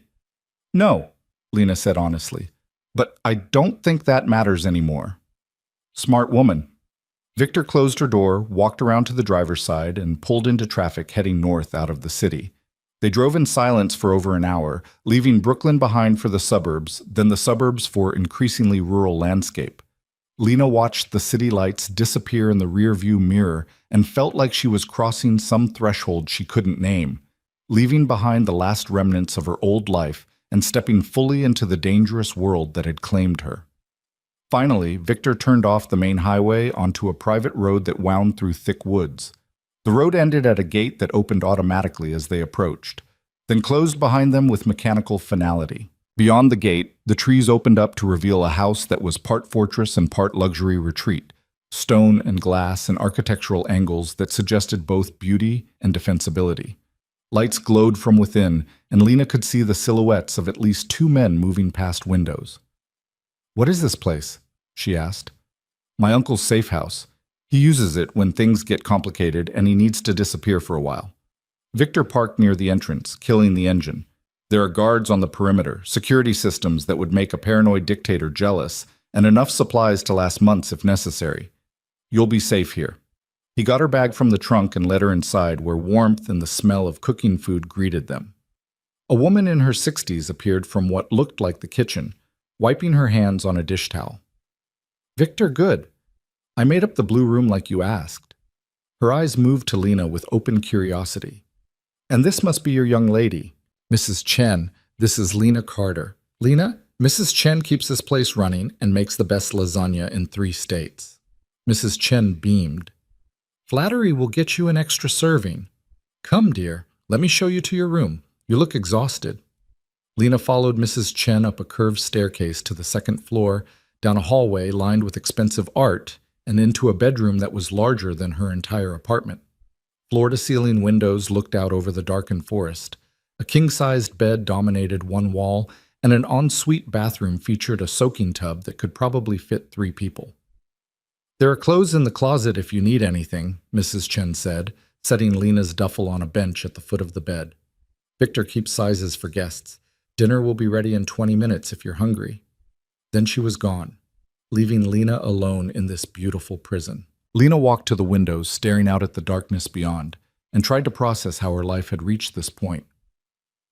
3 weeks ago, she'd been nobody important, living her small life in peaceful anonymity. Now she was hiding in a crime lord's safe house because a rival gang might try to kill her to send a message. It was insane. All of it. But as Lena stood there, watching her reflection in the dark glass, she realized something that should have terrified her but instead felt almost like relief. She didn't want to go back. Didn't want to return to being invisible, unimportant, safe but completely powerless. Whatever was happening to her, whatever dangerous transformation Victor had catalyzed, she was more alive now than she'd ever been in her carefully controlled existence. And that was perhaps the most dangerous realization of all. Lena found Victor in what Mrs. Chen called the study, a room lined with books and maps, a massive desk cluttered with papers and laptops, and windows that overlooked the property's gated entrance. He was on the phone speaking rapid Italian, his voice sharp with authority, and he held up one finger when he saw her in the doorway, signaling her to wait. She leaned against the doorframe, watching him work. There was something mesmerizing about seeing Victor in his element, the way he commanded respect with tone alone, the efficiency of his movements as he pulled up files on one laptop while typing notes on another, the absolute certainty in every decision he made. This wasn't the man who took her to expensive dinners or taught her about his corrupt world. This was the crime lord, the strategist, the dangerous force that people feared. He ended the call and looked up at her, some of the hardness leaving his expression. "You should be resting." "I'm not tired. I'm terrified and angry and confused, but not tired." Lena stepped into the room, closing the door behind her. "Tell me what's happening, the real version, not the sanitized explanation you gave me in the car." Victor studied her for a long moment, then gestured to the chair across from his desk. "Sit. This is going to take a while." Lena sat, and Victor leaned back in his chair, the leather creaking softly. The Kim family controls most of the drug distribution in the tri-state area. They're ruthless, well-organized, and they've been expanding aggressively for the past 5 years. My family doesn't touch drugs. It's one of the few lines we won't cross. But we do control shipping routes and warehouse space that the Kims need to move their product efficiently. So they rent from you. They did. But 6 months ago, they decided they wanted to own rather than rent. Started making moves to acquire their own infrastructure, cutting us out of the supply chain entirely. My uncle saw it as a business decision, annoying but not worth going to war over. So we negotiated, offered them better rates, more favorable terms, tried to find an accommodation that would keep everyone profitable. Victor's jaw tightened. Apparently they were negotiating in bad faith, using the talks to gather intelligence about our operations while planning this move. Tonight's hijacking wasn't opportunistic. It was coordinated, precise, and designed to hurt us where we're most vulnerable. Your men who died, Marco and James, both good men, both married with families who are going to get very generous settlements that won't come close to compensating for the loss. There was grief in Victor's voice, carefully contained but unmistakable. The Kims killed them to send a message that they're done negotiating, that they're taking what they want regardless of our objections. Lena absorbed that, her stomach churning. And now what? You retaliate. This escalates into full gang warfare? That's what the Kims are expecting. They think we'll strike back hard and fast, which will give them justification to escalate further, which eventually ends with law enforcement getting involved and both families taking losses while the Kims consolidate territory during the chaos. Victor shook his head. But my uncle didn't survive 40 years in this business by being predictable. He's planning something else. What? I don't know yet. He's keeping the strategy close until he's ready to move. Victor's expression darkened. Which is why you're here. Whatever happens next, it's going to be dangerous and complicated. And I can't protect you if you're living in an apartment with minimal security in a neighborhood where anyone with basic surveillance skills could track your movements. So I'm bait, or collateral, or you're someone I refuse to let become a casualty in a war you never asked to be part of. Victor's voice was fierce, almost angry. The Kims don't know you, Lena. They don't know if you're genuinely important to me or just another woman I've been seen with publicly. But they might decide to test that question by grabbing you and seeing if I pay ransom. Or they might kill you just to prove they can strike at people in my orbit without consequence. I'm not willing to take that risk. The intensity in his gaze made Lena's breath catch. This wasn't cold calculation or strategic positioning. This was something raw and personal, something that looked almost like fear beneath the controlled exterior. You actually care, she said quietly. This isn't just about protecting your asset or maintaining appearances. You care what happens to me. Victor looked away, his jaw working. Don't mistake strategic interest for affection. I'm not. I'm recognizing genuine emotion underneath the strategy. Lena leaned forward, trying to catch his eye. Victor, when did this stop being a convenient arrangement for you? It hasn't stopped being convenient. That's not what I asked. He was silent for a long moment, his fingers drumming against the desk in the only outward sign of agitation. When he finally spoke, his voice was low, almost reluctant. You asked me once why I chose you instead of someone already in my world. I told you it was because you had no agenda, no connections, no leverage to use against me. That was true, but it wasn't the whole truth. Then what was? You looked at me in that garden like I was a monster, not with fear exactly, but with absolute clarity about what I was. And then you kissed me anyway. Victor's dark eyes found hers again. Most people in my life either pretend not to see the violence or they're so immersed in it themselves that it doesn't register as abnormal. You saw it clearly and still chose to engage rather than run. That kind of courage is rare. Lena's heart was pounding. That wasn't courage. That was panic and terrible decision-making. Maybe, but in the weeks since, you've had plenty of opportunities to walk away. To tell me this was too much, too dangerous, too far outside your comfort zone. And every time you've chosen to push deeper instead, to learn instead of hide, to understand instead of judge. His expression softened slightly. You're nothing like I expected, Lena Carter, and that's become a problem. Why is it a problem? Because I was supposed to use you as convenient cover and then forget you existed. I wasn't supposed to actually give a damn whether you survived this. Victor stood abruptly, moving to the window to stare out at the darkness. But somewhere between teaching you to defend yourself and watching you process the corruption without losing your moral center, I started caring, which makes you a vulnerability I can't afford. The admission hung in the air between them, heavy with implications neither of them seemed ready to fully explore. Lena stood and crossed to where Victor was standing, stopping just behind him. So what do we do about it? She asked. I don't know. In my world, vulnerabilities get exploited. Caring about someone makes you weak, gives your enemies leverage, creates risks that rational people avoid. He turned to face her, and there was something almost desperate in his expression. I should send you away, put you on a plane to somewhere safe and distant, make sure you're protected but removed from my life entirely. But you won't. No, because apparently I'm not as rational as I thought. Victor reached out slowly, giving her time to pull away, and cupped her face with one hand. His palm was warm against her cheek, his thumb brushing her cheekbone with unexpected gentleness. This is a mistake. Everything about this is a mistake. Probably, Lena agreed, her voice barely above a whisper. But I'm not running. Not from the Kims, not from your world, and not from this. She wasn't sure which of them moved first.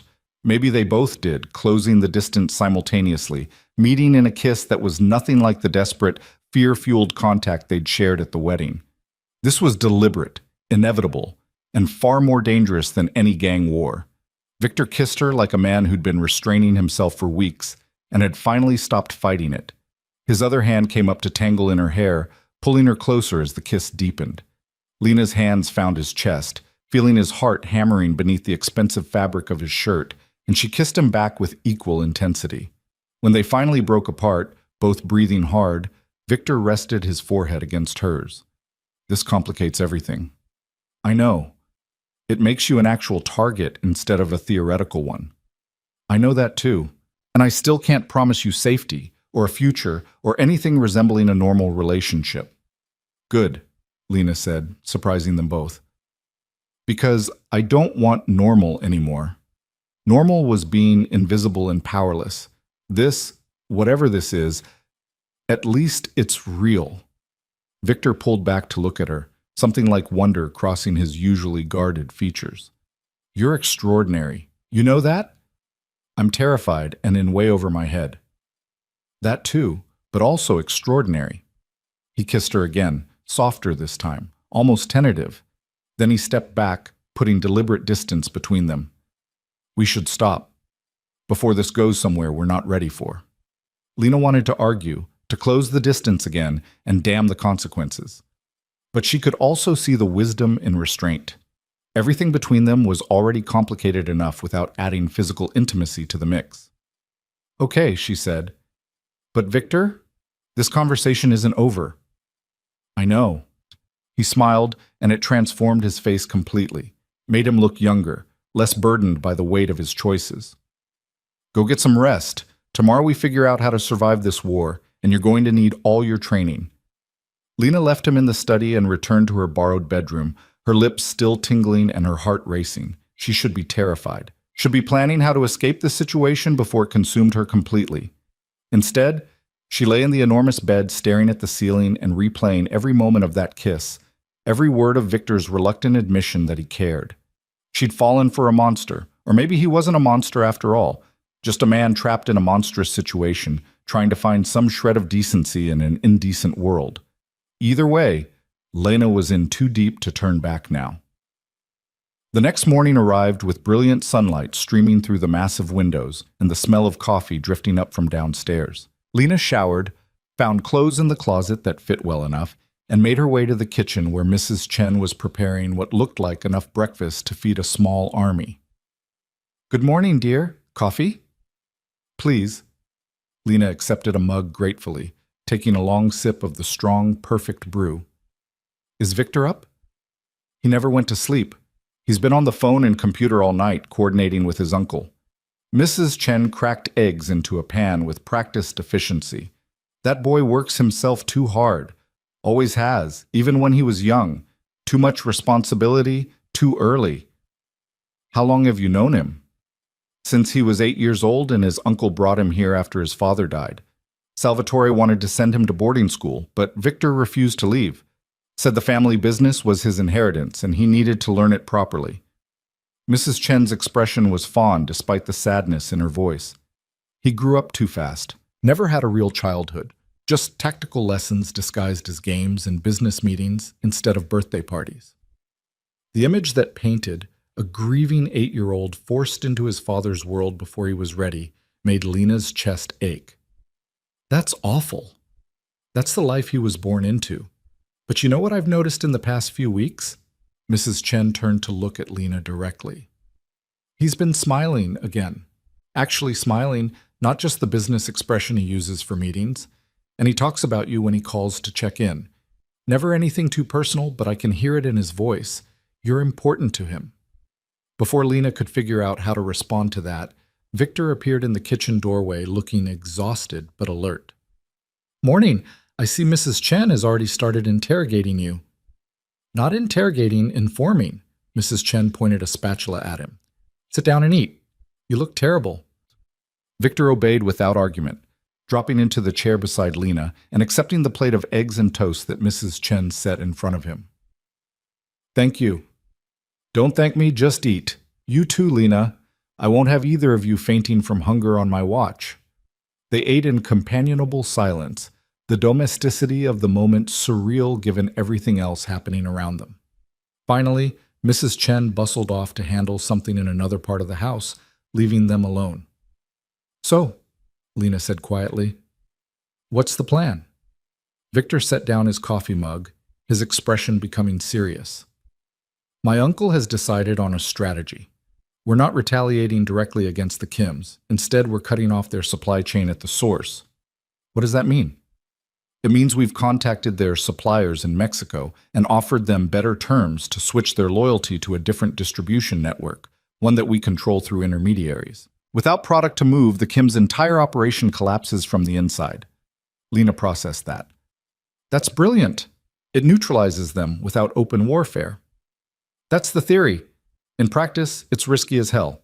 The Kims will figure out what we're doing eventually, and when they do, they're going to strike back hard, which is why you need to stay here, where you're protected, until this resolves one way or another."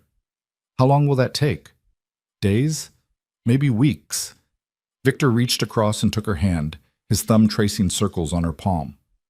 "I know you hate feeling trapped, but this is the safest option until we know how the Kims are going to respond." "And what are you going to be doing while I'm hiding here?"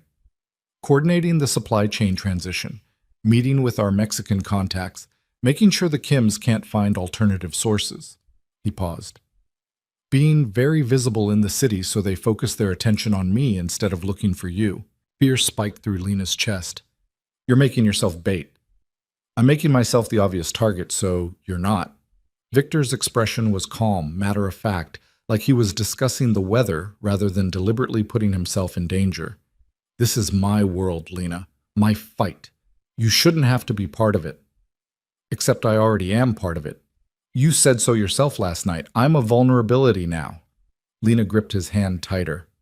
"So don't pretend you're doing this to protect some innocent civilian. You're doing this because you care, and that matters." Something shifted in Victor's eyes. Acknowledgement, maybe, or resignation to the truth of what was happening between them. Yes, I care, which is exactly why I need you to stay here where I know you're safe while I handle the dangerous work. That's not fair. No, it's not. But it's necessary. He stood, pulling her up with him and into his arms. Lena went willingly, pressing her face against his chest and breathing in the scent of him, coffee and expensive cologne, and something uniquely Victor. I need to go, but I'll call every day. And the moment this is resolved, I'm coming back for you. Promise? I promise. Victor tilted her chin up, kissing her with a fierce tenderness that made Lena's knees weak. Then he was pulling away, grabbing his jacket from the back of his chair. Mrs. Chen will take care of you. The guards know you're here and under my protection. And if anything happens, anything at all that makes you uncomfortable, you call me immediately. Then he was gone, the sound of his car engine fading into the distance, and Lena was left alone in the safe house with nothing but her thoughts and the crushing weight of fear for a man she'd somehow fallen for despite every logical reason not to. The next 4 days passed in a strange limbo.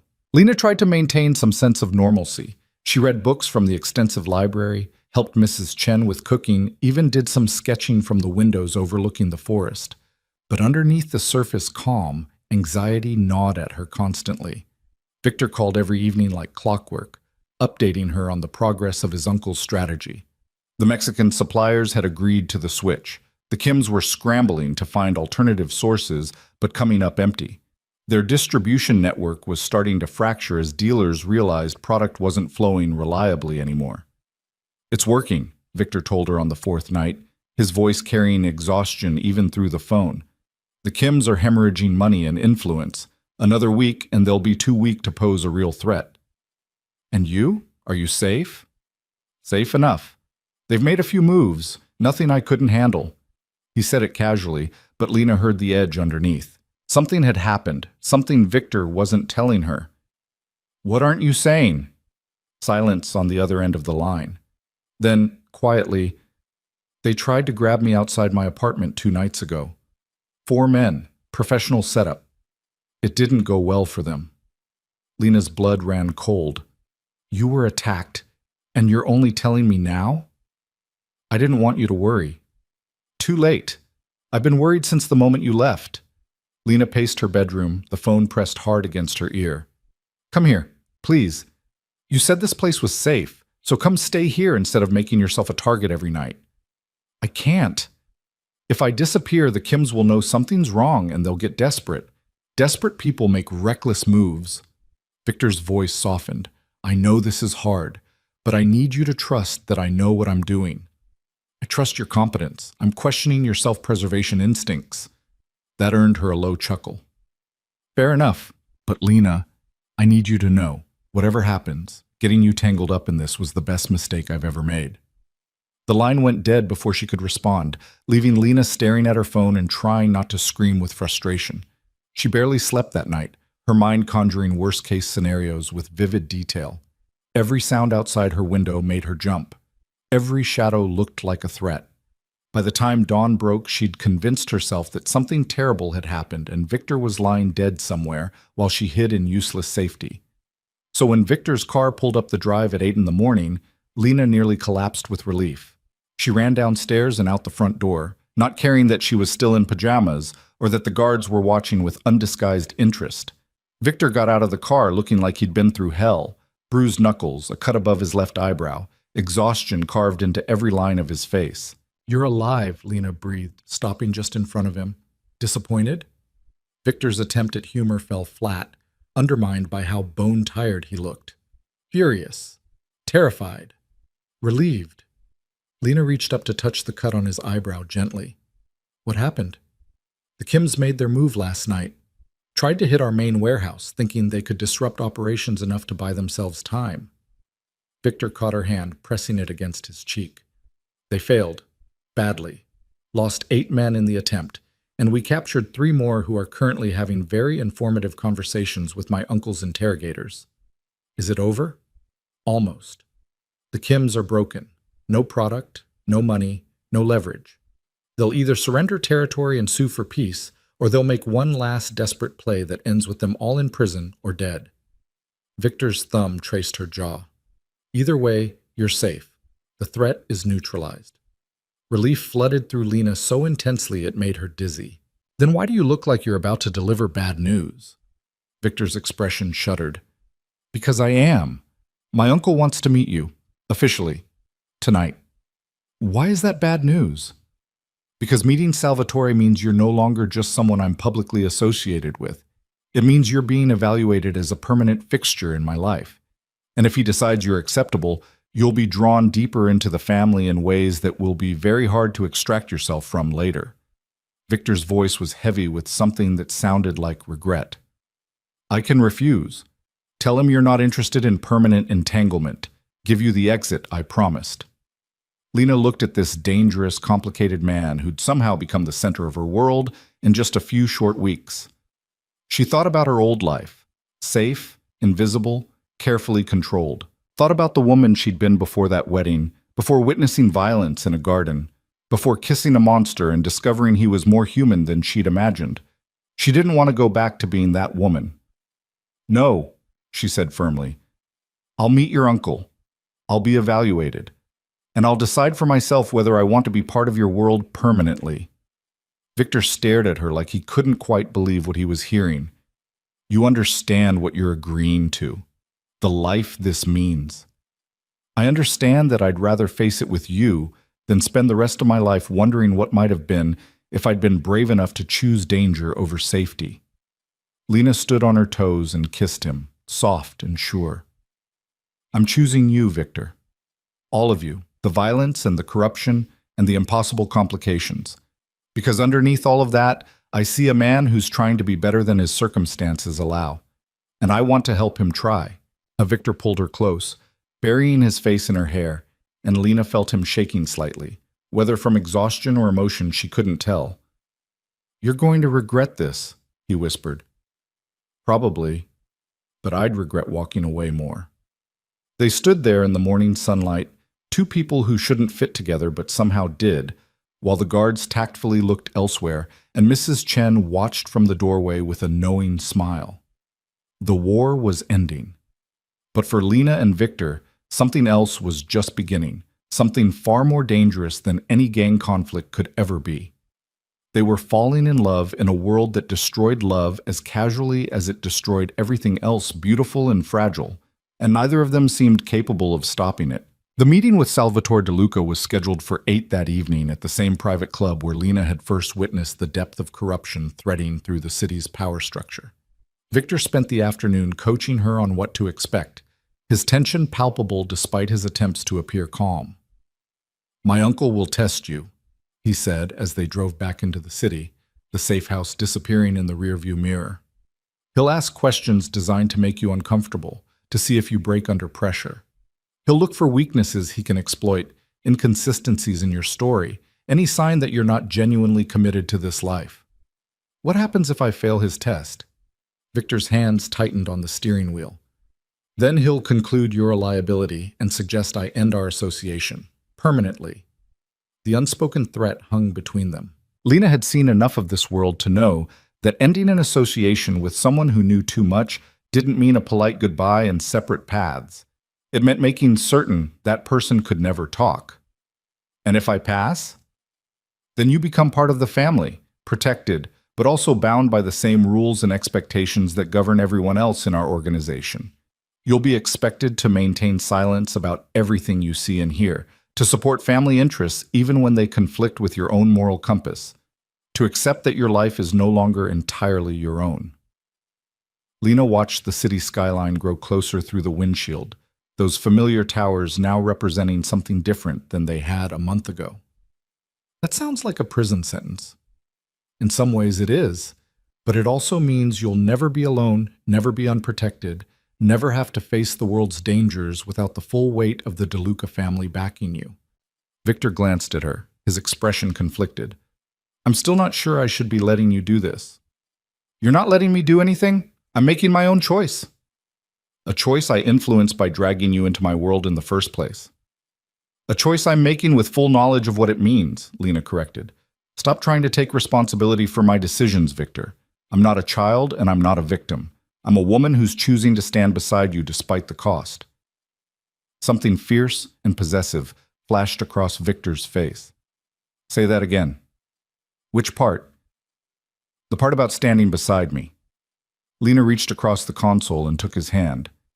I'm choosing to stand beside you, through whatever comes next. Because you're worth fighting for, even if you don't believe that yet.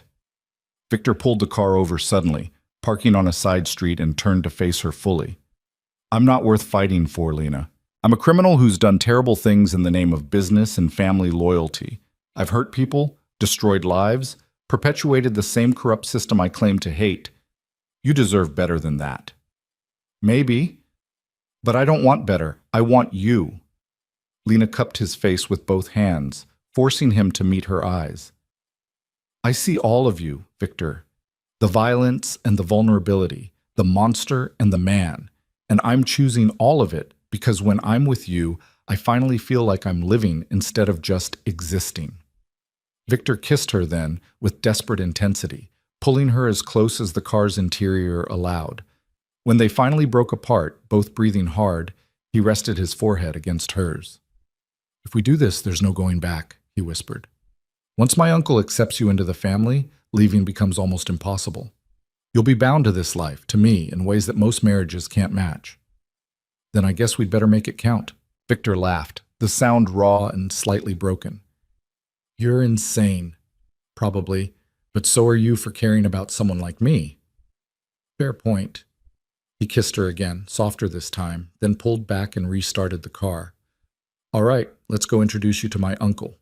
And Lena, whatever happens tonight, whatever he says or implies, remember that I'm on your side.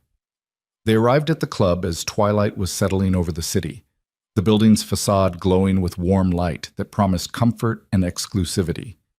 Victor guided Lena through the entrance with a hand on her lower back, and they were immediately escorted to the same private dining room where she'd first witnessed the corruption summit. Salvatore De Luca was already there, seated at the head of the table with a glass of wine and an expression of calculated interest. He looked older than Lena remembered, the lines around his eyes deeper, but his presence still commanded the room with effortless authority. Victor and Miss Carter, please sit. Salvatore gestured to the chairs nearest him. I've been looking forward to this conversation. They sat, and a waiter appeared immediately with wine and appetizers that Lena couldn't imagine eating. Her stomach was twisted too tight with nerves to accommodate food. Thank you for agreeing to meet with me, Mr. De Luca, Lena said, proud of how steady her voice sounded.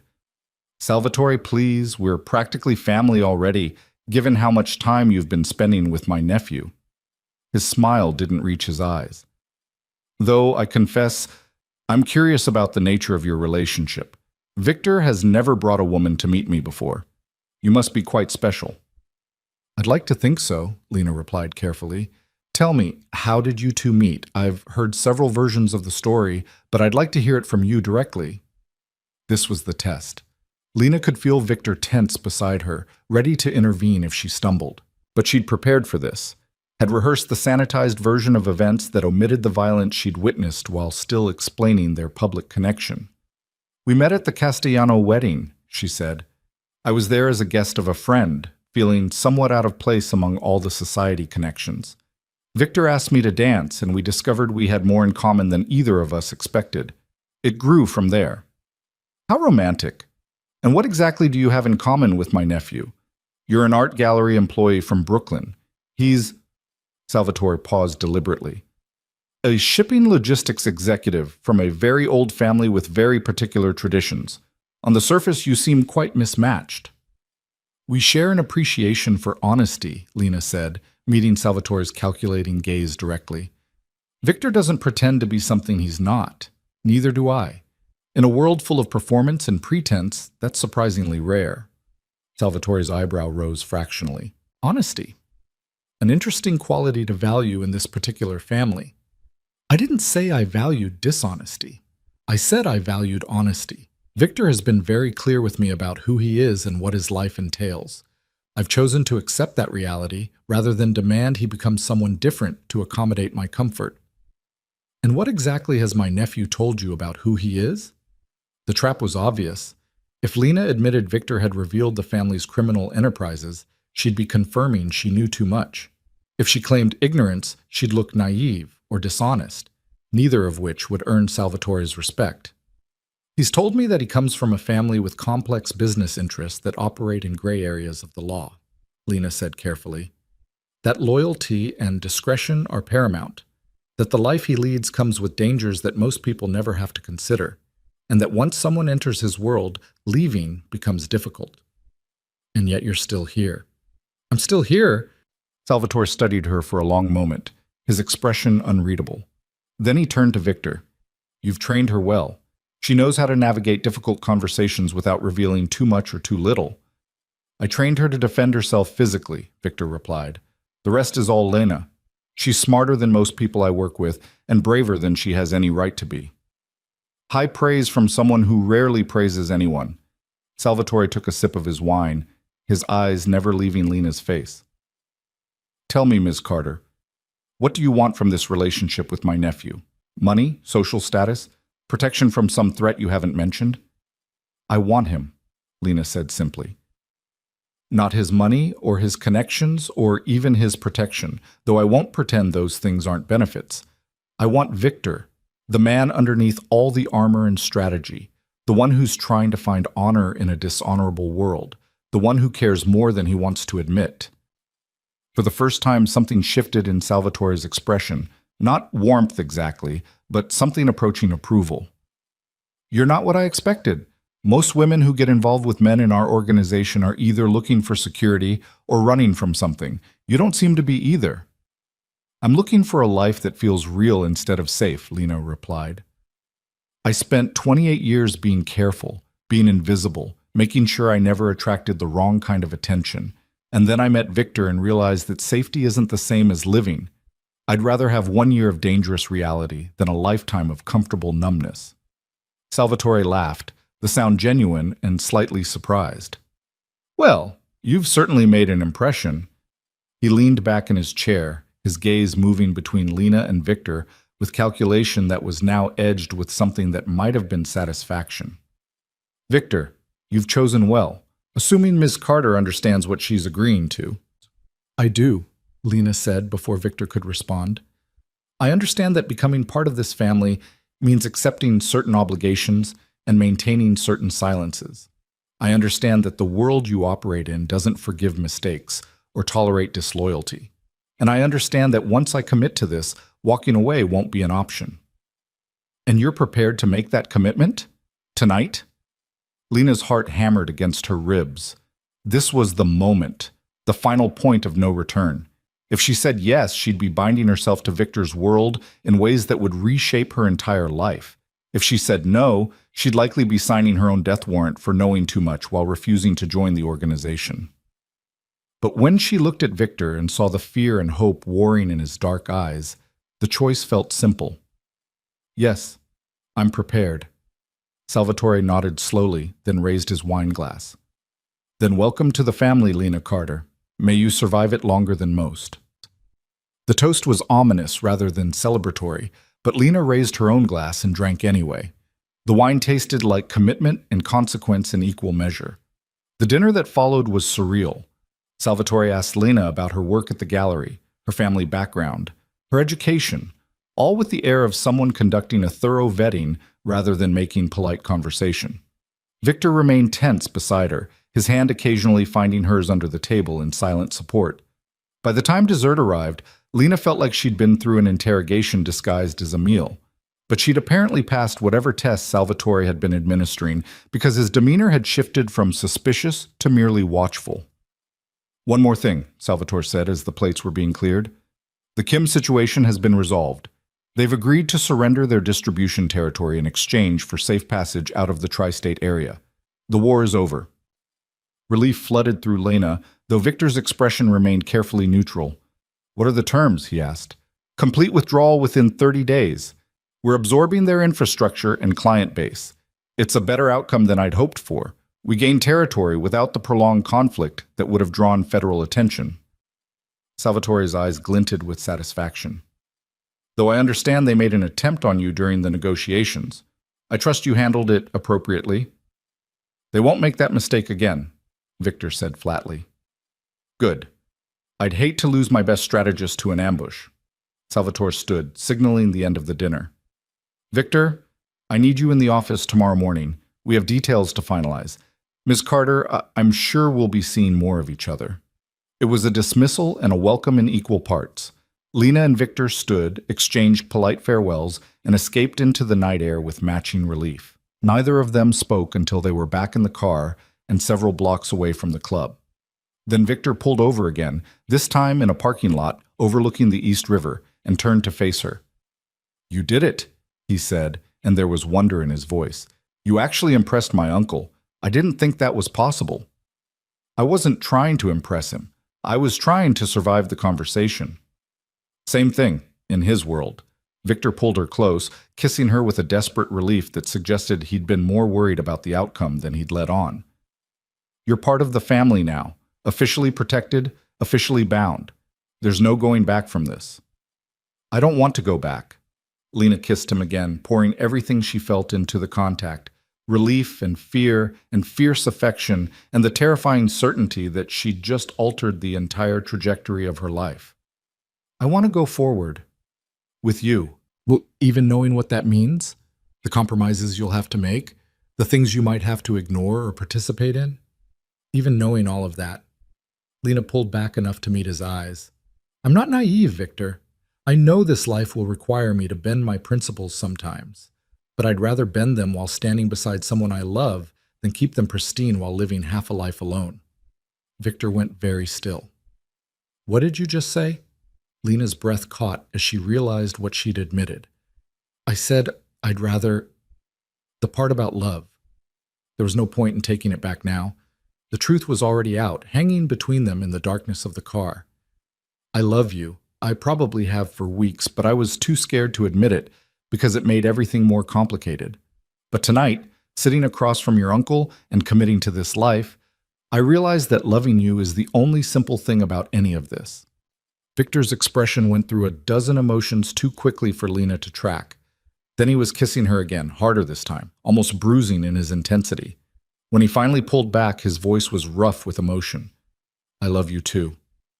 I've been trying not to, trying to keep this professional and strategic and controlled. But somewhere between teaching you to break wrist holds and watching you stare down my uncle without flinching, I fell completely in love with you. And it terrifies me. Why?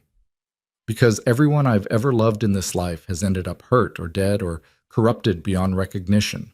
My father, my mother, friends who got too close to the violence. Victor's hands came up to frame her face, his touch achingly gentle despite the fear in his words. I don't want that for you. I don't want this world to break you the way it's broken everyone else. Then we'll have to make sure it doesn't, Lena said with more confidence than she felt. We'll protect each other. We'll hold on to the parts of ourselves that matter. We'll find ways to be decent people in an indecent world. That's not how it works, Lena. This life doesn't allow for... Then we'll change how it works. Lena's voice was fierce now, determined. You said yourself that you're your uncle's heir, that someday you'll run this organization. When that day comes, we'll reshape it. We'll find ways to maintain power and influence without the worst of the corruption. We'll choose which lines to hold and which compromises to make. It won't be perfect or pure, but it'll be better than what exists now. Victor stared at her like she'd suggested something impossible. You want to reform organized crime from the inside. I want to make sure that when you take over from your uncle, you have someone beside you who remembers what honor looks like, who can help you navigate the difference between necessary evil and unnecessary cruelty. Lena took his hand, squeezing tight. I'm not saying we can make this world clean, but maybe we can make it less dirty. Maybe that's enough. For a long moment, Victor said nothing. Then, slowly, a smile spread across his face, real and warm and full of something that looked almost like hope. You're going to be trouble, he said. The best kind of trouble, but trouble nonetheless. I prefer to think of myself as a civilizing influence. That too. Victor kissed her again, soft and sweet this time. All right, let's try it. Let's see if we can build something better together. But Lena, It's going to be hard, harder than anything you've ever done. And there will be moments when you hate me for dragging you into this. Probably. But there will also be moments when I'm grateful beyond words that you did. Lena settled against his chest, listening to the steady beat of his heart. We'll figure it out together. That's what people who love each other do. They sat there in the darkness, holding each other while the city lights reflected off the river and the future stretched out before them. Uncertain and dangerous and full of possibilities, neither of them had dared imagine a month ago. The next year unfolded in ways both better and worse than Lena had anticipated. She kept her job at the gallery, though she reduced her hours to accommodate the increasing demands of her new role within the DeLuca family. Victor introduced her to the legitimate side of the family business, teaching her about shipping logistics and warehouse management and the 1,000 details that went into running a multi-million-dollar operation. But he also exposed her to the darker elements she'd have to navigate as his partner. She attended meetings where bribes were negotiated with the same casual efficiency as normal business contracts. She watched Victor make hard decisions about punishment and enforcement, maintaining the organization's power through controlled applications of violence that she still flinched from even as she understood the necessity. And slowly, carefully, they began implementing small changes. Victor started insisting on stricter rules about what business the family would engage in, drawing harder lines around trafficking and exploitation.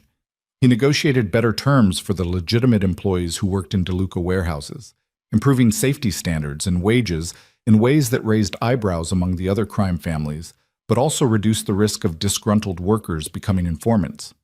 Some changes worked. Others backfired or proved impossible to implement given the realities of the world they operated in. But Victor kept trying, and Lena kept pushing him to be better than his circumstances demanded. And together they carved out a space that was neither fully legitimate nor completely corrupt. Salvatore watched their partnership with a mixture of approval and concern. "You're making him soft," he told Lena 6 months into her official association with the family. They were at another family dinner, this one celebrating the successful absorption of the Kim territory. "I'm making him strategic," Lena corrected. "An organization that treats its people well is more stable than one that rules through fear alone. Victor's learning to balance power with loyalty earned rather than extorted." "And you think that will work in our world?" "I think it's working already. Your employee turnover has dropped by 30% since Victor started implementing his new policies. Informant problems have decreased. The federal investigations that were gaining traction last year have stalled because you don't have disgruntled workers looking for revenge." Lena met Salvatore's calculating gaze steadily. Honor and profit aren't mutually exclusive. They just require more effort to maintain simultaneously. Salvatore studied her for a long moment, then laughed. "You really are going to be trouble. But Victor's right about you. You're smart enough to be valuable. Just make sure that cleverness doesn't convince you that you can change fundamental realities of this business." "I'm not trying to change fundamental realities. I'm trying to optimize within existing constraints." Spoken like someone who's been reading Victor's business school textbooks. But Salvatore's tone was approving rather than mocking. "Very well. Continue your optimization. But remember that at the end of the day, this organization exists to generate profit and maintain power. Don't let idealism interfere with those core objectives." It was as close to a blessing as Lena was likely to get from Salvatore DeLuca. She accepted it with a nod and returned to Victor's side, where he was deep in conversation with one of the family's shipping captains about new routes through the Panama Canal. Later that night, lying in bed in the apartment Victor had moved her into, a penthouse in Manhattan with security that would make a paranoid dictator jealous, Lena traced patterns on Victor's bare chest and contemplated how far she'd come. "Do you ever regret it?" she asked quietly. "Bringing me into your world?" Victor's hand stilled where it had been running through her hair. "Every day. And never." "That's not an answer. It's the only answer I have." He tilted her chin up so he could see her face. "I regret that you had to lose your innocence about how power really works. I regret that you've seen violence and corruption and all the ugly realities that most people get to ignore. But I don't regret having you in my life, fighting to make me better than I would be alone. So it's both. Always both." "Fair enough." Lena kissed him softly. "For what it's worth, I don't regret it either. Even the hard parts. Even the moments when I hate what we have to do to survive in this world, because I'd rather navigate darkness with you than live in the light alone. You're going to make me believe in redemption if you keep talking like that. Good. Someone needs to. They fell asleep tangled together, and Lena dreamed of futures that seemed impossible. Victor running the organization with honor, the corruption gradually draining away, the two of them building something worthwhile from the ruins of what had come before. She knew it was probably fantasy, knew that real change in organizations like the DeLuca family came slowly, if at all, and that she and Victor would spend their lives making compromises that would haunt them. But she also knew that trying was better than accepting, that pushing for incremental improvement was better than resigned complicity. And some nights, that was enough. The proposal came on a cold evening in late November, exactly 1 year and 2 weeks after the wedding where everything had started. Victor took Lena back to the Castellano estate, now empty as the family traveled for the holidays, and led her through the gardens to the same clearing where she'd witnessed the assault that had changed her life. "This is where it began," Victor said, his breath misting in the cold air. "You saw something you shouldn't have, and I made a choice to protect you instead of silence you. That choice changed everything for both of us." "Are you about to get philosophical on me?" Lena teased, though her heart was already starting to race with anticipation of what might be coming. "I'm about to get honest with you." Victor took both her hands, his grip warm despite the temperature. "This year with you has been the hardest and the best year of my life. You've challenged me to be better than I thought I could be. You've stood beside me through violence and corruption and moral compromises that would have broken most people, and you've never asked me to be anything other than what I am." "Victor, let me finish." He smiled, and there was so much love in his expression that Lena felt tears prick her eyes. "I was born into a world that doesn't really believe in love, just in alliances and leverage and strategic partnerships. But you've taught me that love can exist even in the darkest places, that choosing each other deliberately and repeatedly is more powerful than any contract or arrangement." He released one of her hands to pull a small box from his pocket, and Lena's breath caught in her throat. "I can't promise you a normal life," Victor continued, dropping to one knee in the dirt of the garden where their story had begun. "I can't promise you safety or peace or freedom from the violence that's woven into my world. But I can promise that I will love you with everything I am, that I will protect you with everything I have, that I will spend the rest of my life trying to build something worthy of the faith you've placed in me." He opened the box, revealing a ring that was elegant and understated, a single diamond on a platinum band, beautiful without being ostentatious. "Lena Carter, will you marry me? Will you be my partner in every sense of the word, in love and in life, and in the impossible task of making honor exist in a dishonorable world?" Lena was crying openly now, tears streaming down her face as she pulled Victor to his feet and kissed him fiercely. "Yes, yes to all of it, to the love and the life and the impossible task, yes." Victor slipped the ring onto her finger with shaking hands, then kissed her again, deeper this time, pouring a year's worth of restrained emotion into the contact. When they finally broke apart, both breathing hard, he rested his forehead against hers. "Thank you," he whispered, "for choosing me, for staying when you should have run, for believing I could be more than what this world made me." "Thank you for teaching me to be brave," Lena replied, "for showing me that living fully means accepting risk, for loving me enough to let me see all of you, even the parts you're ashamed of." They stood there in the garden as darkness fell around them, two people who'd found each other through chance and violence and chosen to build something beautiful from the wreckage. The wedding took place 3 months later in a small ceremony that was half celebration and half strategic alliance. Salvatore walked Lena down the aisle, having announced to the other crime families that she was now fully part of the DeLuca organization and under his personal protection. Victor's associates filled the pews, creating an atmosphere that was equal parts romantic and menacing. But when Lena and Victor exchanged vows, promising to honor each other through darkness and light, to protect each other from threats both external and internal, to choose love even when fear would be easier, the moment felt genuinely sacred despite the corrupt world surrounding it. Marcus stood as Victor's best man, having become a friend to both of them over the months of training and shared meals. Sarah served as Lena's maid of honor, still somewhat bewildered by her friend's transformation, but supportive nonetheless. And when the officiant pronounced them married, when Victor kissed Lena with a tenderness that seemed impossible from a man capable of ordering violence, the applause that followed was genuine rather than merely polite. The reception was held at the same club where Lena had first met Salvatore, but this time the atmosphere was celebratory rather than sinister. Victor's associates toasted the couple's happiness. Members of allied families offered congratulations that were diplomatic rather than warm, and Salvatore gave a speech about family and loyalty that managed to be both touching and vaguely threatening. But the moment that mattered most came late in the evening, when Lena and Victor escaped to a private balcony overlooking the city lights. "We did it," Victor said, pulling her close against the cold. "We're actually married. Did you doubt we would be?" "I doubted I deserved to be. I still doubt it, honestly." Victor's arms tightened around her.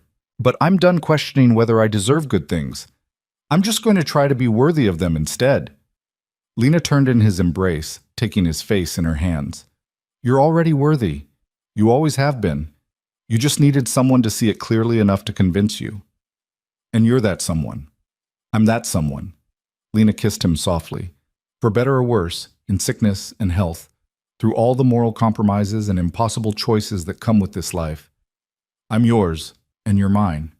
That's not going to change. Even when it gets hard? Especially when it gets hard. Lena smiled, fierce and certain. "We're going to build something extraordinary together, Victor DeLuca. Not perfect, not pure, but better than what came before. That's our promise to each other, and to the world we're inheriting." "You make it sound almost possible." "It is possible. We're already proving it."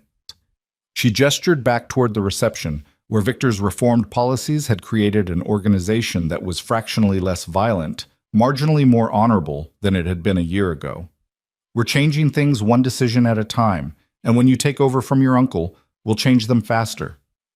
And if we fail, if the corruption is too deep to reform, then we'll have failed while trying to make things better, which is more than most people in our position can say." Lena pulled him down for another kiss. "But we're not going to fail. Not together." They returned to the reception hand in hand, ready to face whatever their future held. The road ahead would be difficult, full of compromises and moral gray areas that would test them both. But they'd chosen each other with clear eyes and open hearts, and that choice would sustain them through the darkness. 3 years later, when Salvatore DeLuca died of a heart attack and Victor inherited control of the family organization, the transformation they'd been building toward accelerated. Victor restructured operations, cutting loose the most problematic elements while maintaining the profitable core. He negotiated new arrangements with law enforcement that reduced violence in exchange for selective cooperation on issues that didn't compromise the family's core interests. And Lena stood beside him through all of it, serving as his conscience and his strategist, the voice that reminded him what honor looked like when the pressure to abandon it grew too strong. Their life was never easy, never simple, never the fairy tale that romance novels promised, but it was real. It was chosen. It was earned through effort and compromise, and the deliberate decision to keep loving each other even when darkness pressed close on all sides. 5 years after that kiss in the garden that had started everything, Lena and Victor renewed their vows in a private ceremony attended only by the people who'd become their true family. Marcus and Angela from the training warehouse, Mrs. Chen, who'd cared for them both through the hardest times, Sarah, who'd watched her friend transform into someone stronger and stranger, but no less loved. "I never thought I'd be here," Lena said, as they danced alone under string lights in the garden of the safe house that had once been her prison and was now their retreat. Married to a crime lord, helping run an organization that exists in legal gray zones, making compromises I never imagined I'd accept. "Regrets?" Victor asked, though his tone suggested he knew the answer. "Not even one." Lena smiled up at him, this complicated man who'd taught her that monsters could choose to be human and that love could exist even in the darkest places. "I chose you, Victor. I keep choosing you, and I'll keep choosing you for the rest of our lives, however long or short they might be." "Then I guess we'd better make them count." They danced under the stars while the future stretched out before them, uncertain and dangerous, and full of the complicated beauty that came from building something worthwhile in a world that tried to destroy everything good. Lena had walked into Victor's world through accident and fear, expecting to be destroyed by the darkness she'd witnessed. Instead, she'd learned to stand in that darkness without fear, to carry light into places where it seemed impossible, to love without illusion and fight for honor in a dishonorable world. She'd chosen the whole man, the violence and the vulnerability, the power and the pain, and in return, she'd become whole herself. Their story wasn't a fairy tale. It was something better than that. It was real. It was earned. It was theirs. And that was enough.